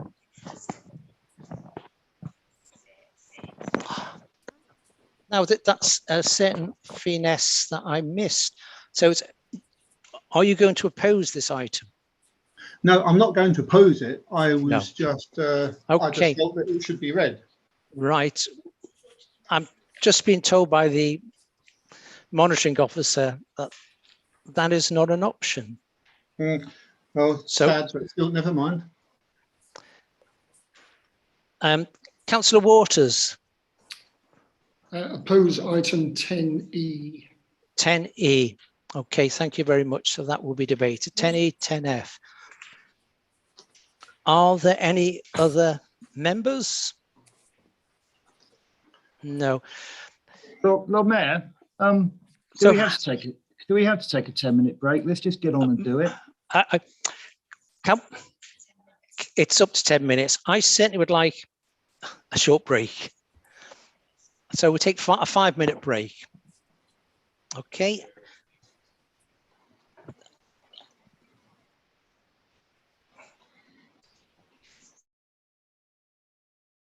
So members, just for your awareness, I appreciate the Lord Mayor's just taken a break.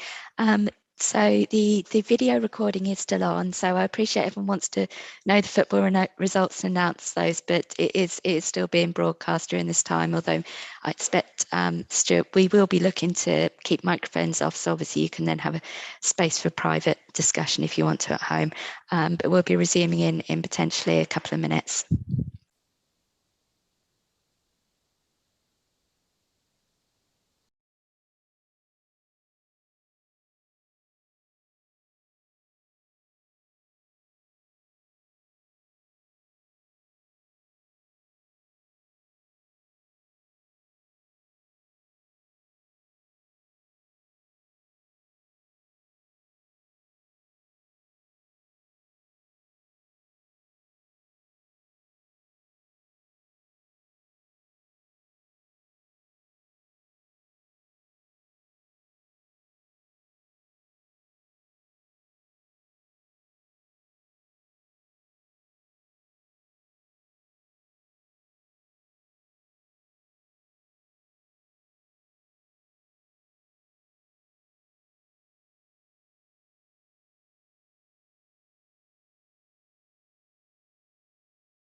Okay.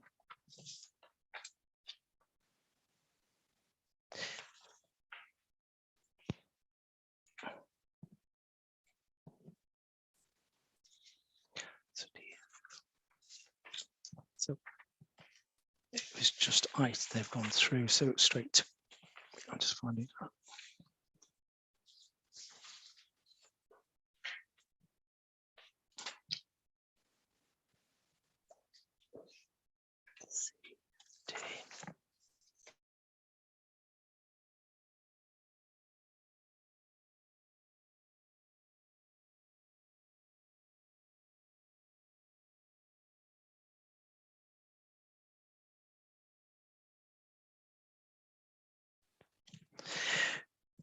So welcome back, everybody. Thank you for that indulgence. Councillor Wright has had to leave the meeting. I've just been told he's going to the National Scrutiny Committee meeting, so it's fit and proper. So we've got two items, item E and item F, where there is a opposition to it going through unopposed. And can I also, as we start, remind people that there is an absolute guillotine at 10:30. So 10:35. So just bear that in mind. So item 10E on housing safety compliance. I call upon Councillor Lubbock to propose this motion. Please go ahead, Councillor Lubbock. Thank you, Lord Mayor. The purpose of this motion is to ensure that the very grave failure of this council to comply with health and safety regulations for its 14,500 tenants and 2,500 leaseholders is addressed in full. I wish to expose the degree of failure, its extent and severity, and in doing so, propose arrangements of more comprehensive oversight and scrutiny to include opposition members, tenants, and leaseholders. To do so, I think we have to look at the evidence of the failure, which is in 3 documents. Firstly, the consultants, Calford Seaton, brought in by the council in June 21 to carry out a compliance report. The second is the letter sent from this council to the regulator for social housing. And the third, the regulator's response. Firstly, the consultant's document, which is a desktop compliance report. It said, there are several policies and procedures which are either missing entirely or need review to ensure the responsibility and actions required are clearly defined. It said, there has been limited oversight of compliance performance and no clear accountability for undertaking health and safety compliance work. It said, there is no clear and consistent mechanism for logging remedial actions and closing them across a number of disciplines. This damning report of the extent and complexity of the problems, and therefore the time needed to put them right, triggered within the administration a decision to refer itself to the regulator for social housing. It feared it was in breach of the Home Standard, which is part of the Consumer Standard Act. That letter of self-referral to the regulator for social housing sent by Norwich City Council in July stated, we write to inform the regulator for social housing of matters that have recently come to our attention regarding Legionella, electrical and fire safety. Although no injury or risk has been caused or will be caused to our residents as a result of this matter, we are notifying you because we believe the principles of co-regulation, one of its cornerstones being openness and transparency.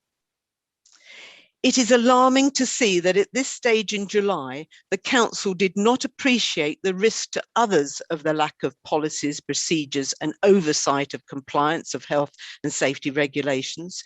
And even worse, to say that no injury or risk has been caused or will be caused to our residents as a result of this matter. How could they possibly know this was the case? They had insufficient information as identified in the consultant's report.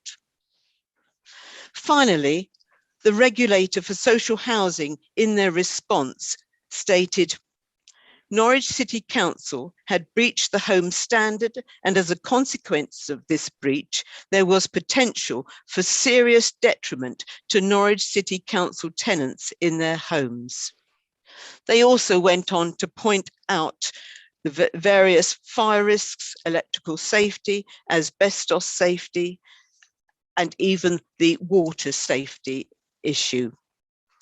These examples show that the administration of this council had been failing their tenants and leaseholders for some years. And I do feel that the rather complacent attitude from Councillor Kendrick gives me further cause for concern, quoting that residents are quite happy. This failure to comply with health and safety checks has been ongoing for over 5 years. It will take 2 years to put right and cost over £2 million.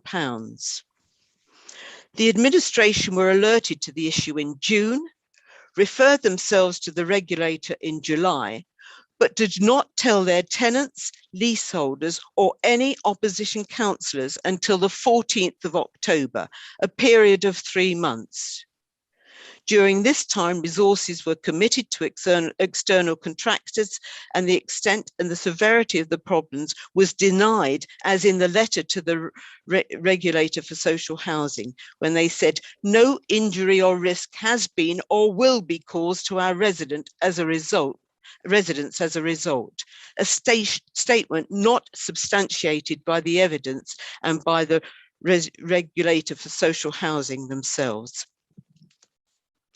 I feel there has been enough evidence to show management of the maintenance services and oversight of the contract to warrant improved scrutiny by all parties of the council, and not just the administration who are responsible for the problem. One of the roles and responsibilities of a councillor is to scrutinise decisions. How can we do this if we don't have the opportunity to do so? I put it to you, in support of openness and transparency, and to better serve the tenants and leaseholders of this council, opposition councillors and tenants and leaseholders should be included as members of the Health and Safety Compliance Board to adequately oversee the compliance improvement plan and to restore confidence in this council's ability to run housing services for the citizens of Norwich. Thank you. Thank you very much, Councillor Lubbock. Councillor Ackroyd, would you like to second this item? Thank you, Lord Mayor. Formally second and reserve the right to speak. Thank you. Councillor Waters, would you like to speak on behalf of the Labour group? Thank you very much, Lord Mayor. And while this is a Liberal Democrat motion, I'm sure that we will hear some similar points from the Green group. So in terms of the motion, I'm going to focus particularly on that because we've heard the narrative about the failure of compliance and the recognition by the administration that it is responsible for that situation and the fact that he's got the responsibility for dealing with it. So I'm pleased in your motion that you have acknowledged the comprehensive plans that the Labour administration have put in place to tackle the failures around housing compliance. And I'm sure you would want to acknowledge the fact that the social housing regulator has been satisfied by the plans that are put forward by the administration to achieve that compliance within a time frame. We know the problems. The expert opinion that you referred to, Councillor Lubbock, was one of the reasons why we employed expert opinion to understand the framework within which those problems have to be addressed. So we do not need a retrospective history of the last decade, which would take away vital resources. I know this is something that Councillor Price will no doubt refer to again, or one of his colleagues. We know what the issues are and we need to move forward. Now, we have had considerable discussion. If you don't get the answers you don't like, doesn't mean to say that those discussions have not taken place and been fully aired. So we have recommendations recently passed by Scrutiny Committee and Cabinet. That means, and you know this, that regular progress reports to the Housing Regulator, Cabinet Scrutiny and all members of Council and the Tenant Involvement Panel, with regular reports by the Compliance Board, and I know Councillor Harris will talk about that in a minute, will mean that there is ample opportunity for all views and contributions to be heard as we work towards 100% compliance. There is a division, and the division is we are the administration and we are charged with the responsibility of solving these problems and these issues. And we take responsibility for that, and our focus is looking forward and doing that work. Your role is as opposition, and you will be concerned, we know, about the failure of those compliance regulations. But nonetheless, you have a different role to play. You are not charged with that responsibility. You are charged with the responsibility to criticise as you wish, to scrutinise, to test the reports that come back and the updates, and to feed in your views in that way.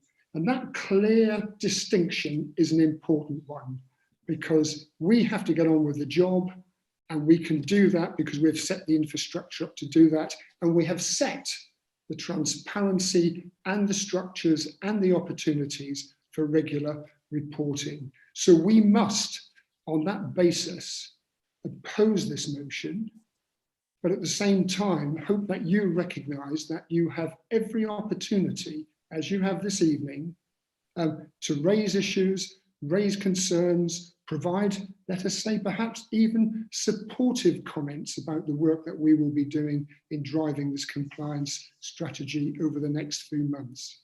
So I hope you will acknowledge that, and I hope that we will vote this down this evening, because I think to pass this recommendation, this proposal, would be a drag on the focus that we need to take, which is 100% about our tenants, and not to be diverted by historic issues that we already know what the problems are that we have to address. So we need to look forward, not back. I hope you will join us on that journey. Thank you very much, Councillor Waters. Councillor Galvin, would you like to speak on behalf of the Green Party? Thank you. Yes, I would. We support this motion. Thank you for bringing it, Councillors Lubbock and Ackroyd. I think it's a very positive motion.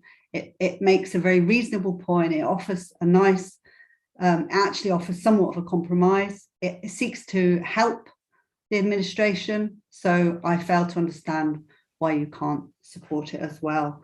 Councillor Waters, our focus is very much looking forward, I assure you. We're getting on with the job as well alongside you, and we seek to support you and make this a better council for everyone in Norwich. We don't see that we've had a chance to look at this issue properly, and much less have tenants and leaseholders. So again, this helpful motion seeks to try and rectify that, seeks to actually extend the remit slightly of what you're doing within the bounds of what you're doing. And again, I fail to see why you can't support it. This failure had actually been going on, if I can correct you, it is slightly for, we found out from questioning, at least 10 years in part. And I think if a new head of department hadn't come in, how much longer would it have gone on for? Possibly until a tragedy happened. It's not acceptable. We can't accept it. And it's not just about looking backwards, it's about looking forwards, because the processes that guard this from happening are things that will happen in the future. And the way you operate your business in this council is what will protect you. It will build your resilience. So working together and actually listening and allowing debate and allowing scrutiny is what will build the resilience of this council, and that's a cross-party thing. So yeah, that's what I'm saying to you. We are working together. We are looking forward. We want to work together. It's absolutely the heart of green politics to work like that. So I can assure you that. We're not trying to trip you up. So clearly things have to change, and that remedial action has already been taken. And yes, we're fully supportive of that. It's very good that it's happened. But we can see from the housing regulator website, which has a spreadsheet on it of everything, that we are one of the worst councils in the country. And we don't want to be in this position. So we've flagged issues around contracts many times over the past few years, and spot checks and compliance. And this issue has been picked up by external auditors. And I'll just have to rehearse. I think Judith said this: there has been limited oversight and no clear accountability for undertaking health and safety compliance work. And there are policies and procedures that are either missing entirely or need review. We can't, in all conscience, sit here and let that go without some really careful work. I'm sure you'd agree with that. So it makes it astonishing that council have been unaware and the cabinet have been unaware of this and taken no action on this for so long. And we really would like to see you commit to investigating it, stop blocking scrutiny and audit, and check there are no other skeletons in the cupboard. This motion seeks in a very positive way to add to this and bring democratic and citizen representation to this board, which looks quite rightly at righting the wrongs of this. So I just say thank you for apologising. Saying sorry is not enough. Actions speak louder than words. Let's have some real representation. Let's have openness. Let's have democracy going forwards. It's just too big to keep under the carpet. You know, we'd like to see you care by giving everyone a seat round the table that needs to be there and looking at this properly. Thank you. Thank you very much, Councillor Galvin. Other members who wish to speak? Are there any other members who wish to speak? I can see Councillor Price and Councillor Bogerline. Is there anybody else?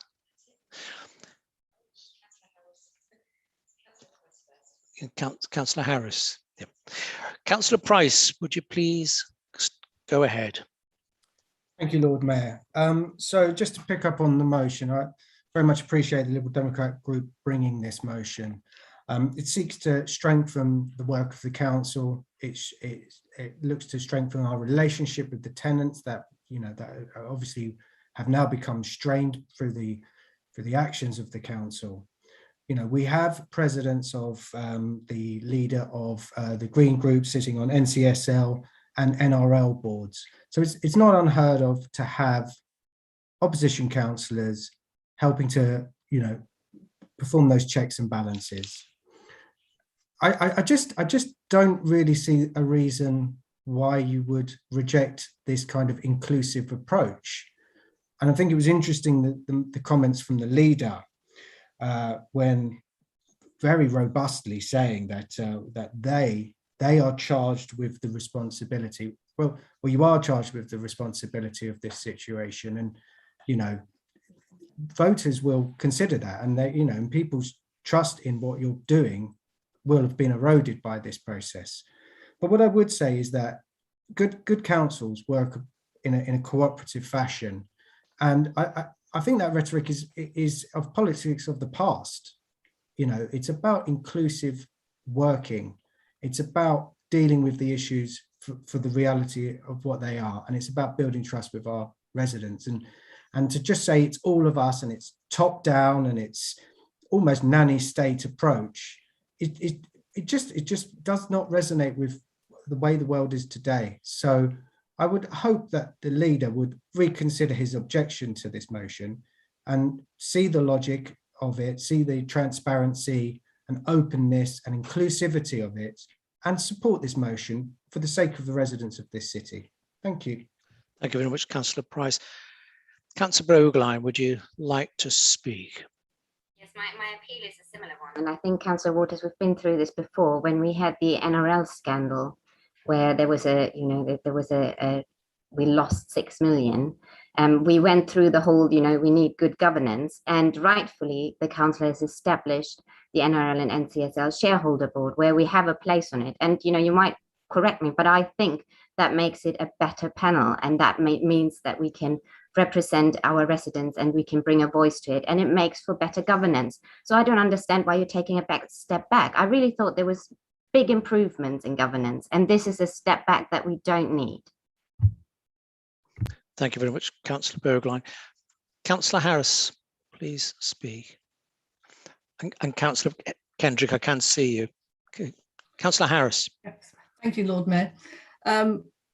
I have to agree with the comments made a short while ago by Councillor Waters. As a Cabinet Member for Social Housing, I do sit on the Health and Safety Compliance Board, and that board exists to do a job of work. I sit there with many senior officers who've got the necessary expertise to drive the improvement plan forward. And that improvement plan has been agreed with the social housing regulator. We mustn't forget that. They have agreed that the plan is the way forward. So part of the remit of the board is to make sure that the necessary resources and budget are in place, and that agreed actions are taking place or will take place without unnecessary delay. I think that there are other forums for the correct scrutiny to take place. I've talked to the tenant involvement panel. They will welcome our regular reports and will obviously want to scrutinise them. We have the cabinet reports, where opposition members sit at the table, and we have the scrutiny recommendations. The board is there to make the necessary compliance, make sure the necessary compliance work is undertaken, but also to bring the information together that will be needed as part of the monthly reporting to the social housing regulator. That the regulator will want data to show how the agreed plan is progressing. They don't want the conversation, they want the data. I was at a Health and Safety Compliance Board meeting today, and we were aware that at one stage that our staff were informed of the housing compliance issues by the Chief Exec, and that all staff need to be given a regular update as well. And we also, at my request, in parallel, there'll be an update for all councillors at the same time. As a cabinet member responsible for social housing, but also as a council tenant myself, the absolute critical priority is delivering compliance to the social housing regulator. And that is what we want to do. I want to keep our tenants safe, and I want to move this forward at pace. We've now recruited a very strong interim management team.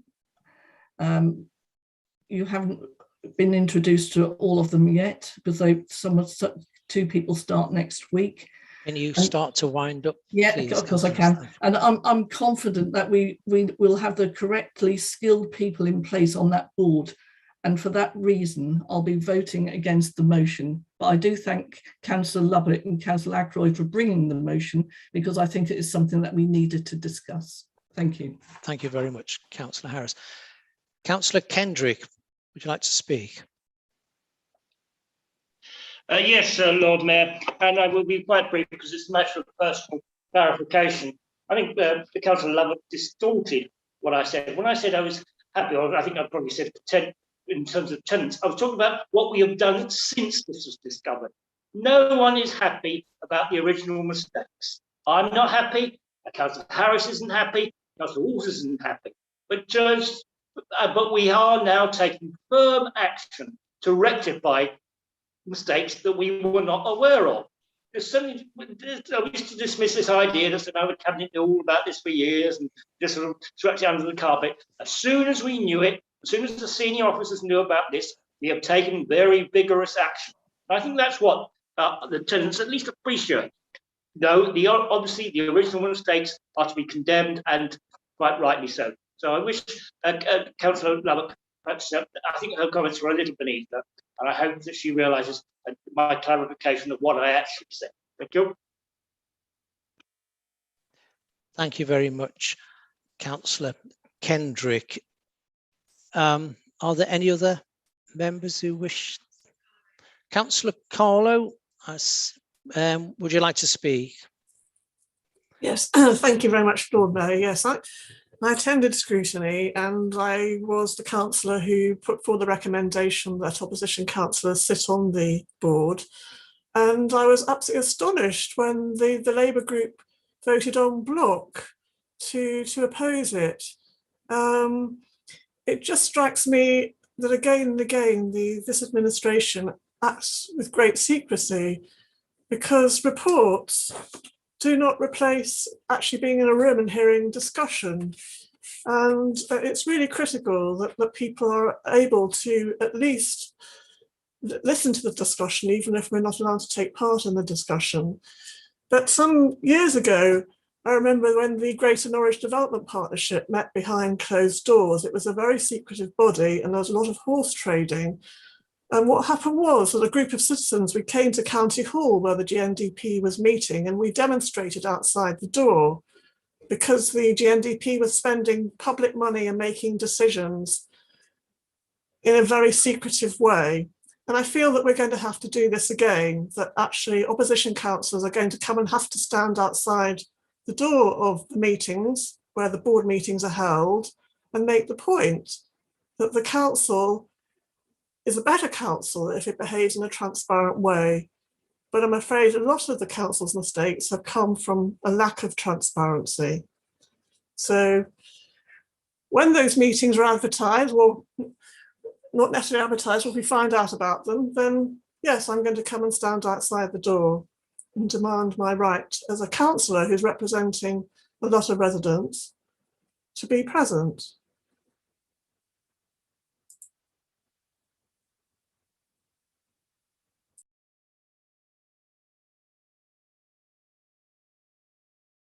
Lord Mayor, you're on mute. Start again. Councillor Waters, you've already spoken. Do you wish to make a procedural point? Well, and you're muted as well.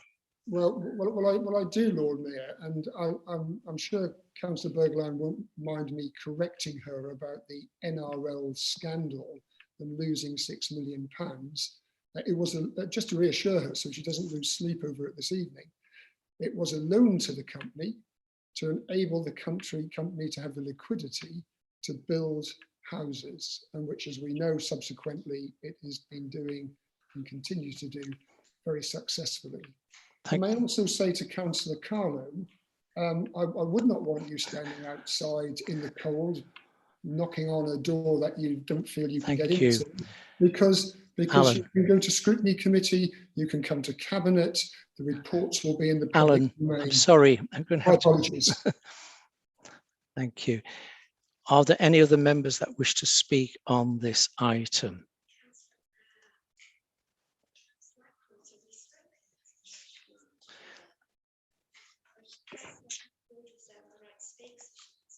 Yeah. Councillor Ackroyd, you reserved your right to speak and you wish now to speak, so please speak. Yes, I'm going to be very brief. Thank you, Lord Mayor. I actually haven't planned to speak because I know we have another motion to discuss. And quite rightly, those in charge have held up their hands and said that mistakes have been made and that mistakes, are being put right and things are being rectified. And I believe this is the moment to make sure that, having put it right, things are even better. I look back to the days of Citywide Board, which was a forum for councillors and tenants. I always felt that this was a good forum, and almost at the very least I'd want to see this reinstituted. But we're not here for the very least, but we're here for the very best. And I believe that representatives from the best of our opposition, carefully chosen by their groups, to be the ones who can provide best scrutiny. And I ask, why shouldn't tenants be represented on this board? Because surely that's what democracy is all about. Thank you. Thank you very much. Councillor Champion, you wish to speak? Go ahead, please. I haven't been a councillor as long as anyone else in the chamber here. One of the first things I was taught about, and which I'm aware of, is the Nolan principles. And it strikes me that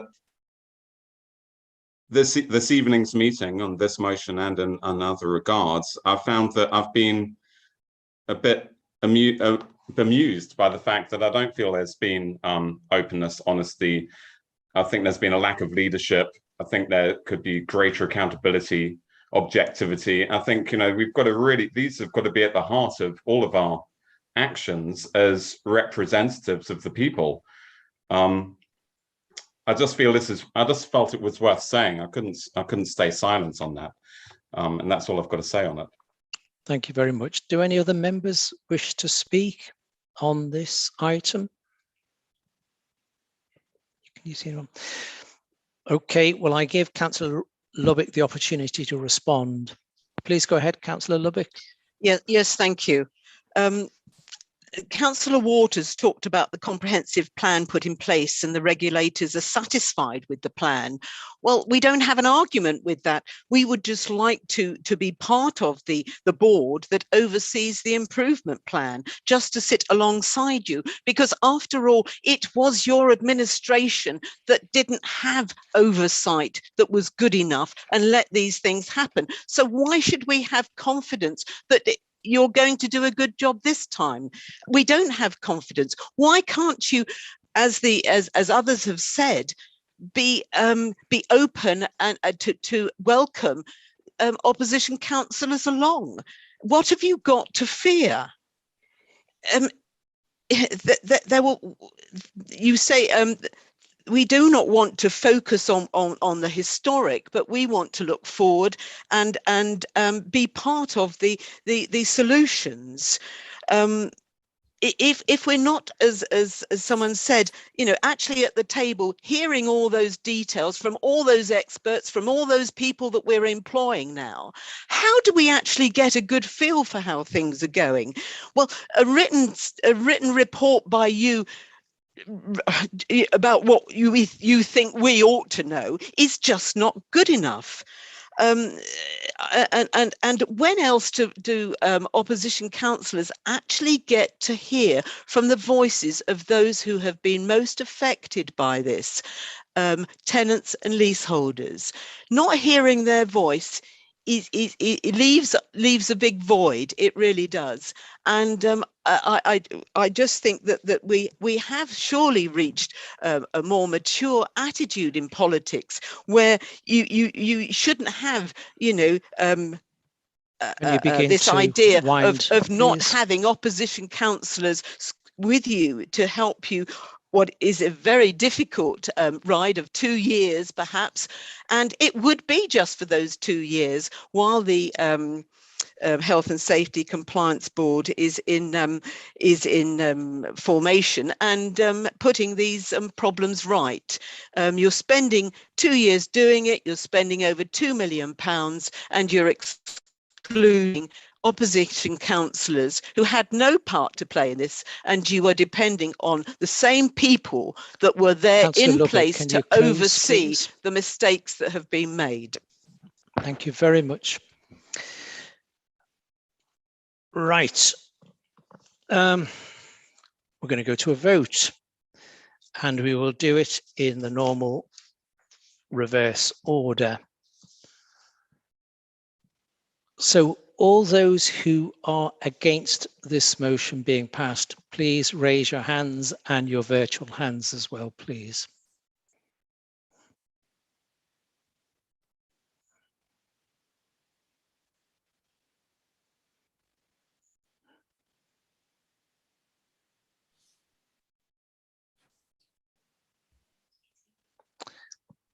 Okay, all those, please put your hand up. Yeah, please put your virtual hands down as well, please. Councillor Davis, thank you. All those who wish to abstain on this motion, please indicate.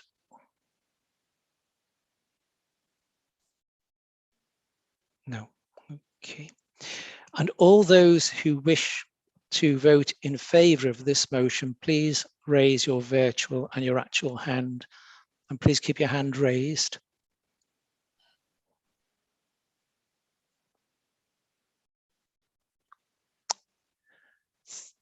Okay, you can drop your hands. That motion was defeated. We've now reached a suitable point in the meeting to ask, do we want this meeting to go on? And that would involve item 10F coming to the next council meeting. Do we want the meeting to stop now and 10F come to the next meeting, or do you wish to carry on and discuss item 10F? Should we just?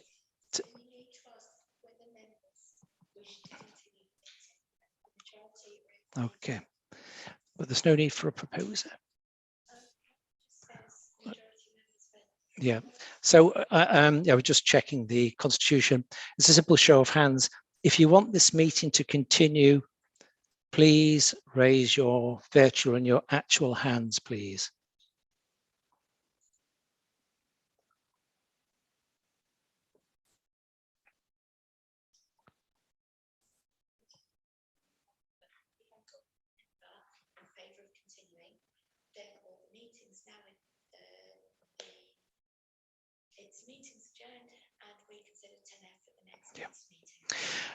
Okay, thank you very much. There was one member in favour of the meeting carrying on, so that is not carried. So this meeting is adjourning, and 10F will be debated at the next meeting of the council. Just before we close, we won't be seeing each other as a council, or rather as a virtual council, until after Christmas and New Year. So I take this opportunity to wish you all a very Merry Christmas and a peaceful New Year. But I'll see some of you tomorrow at the validating meeting.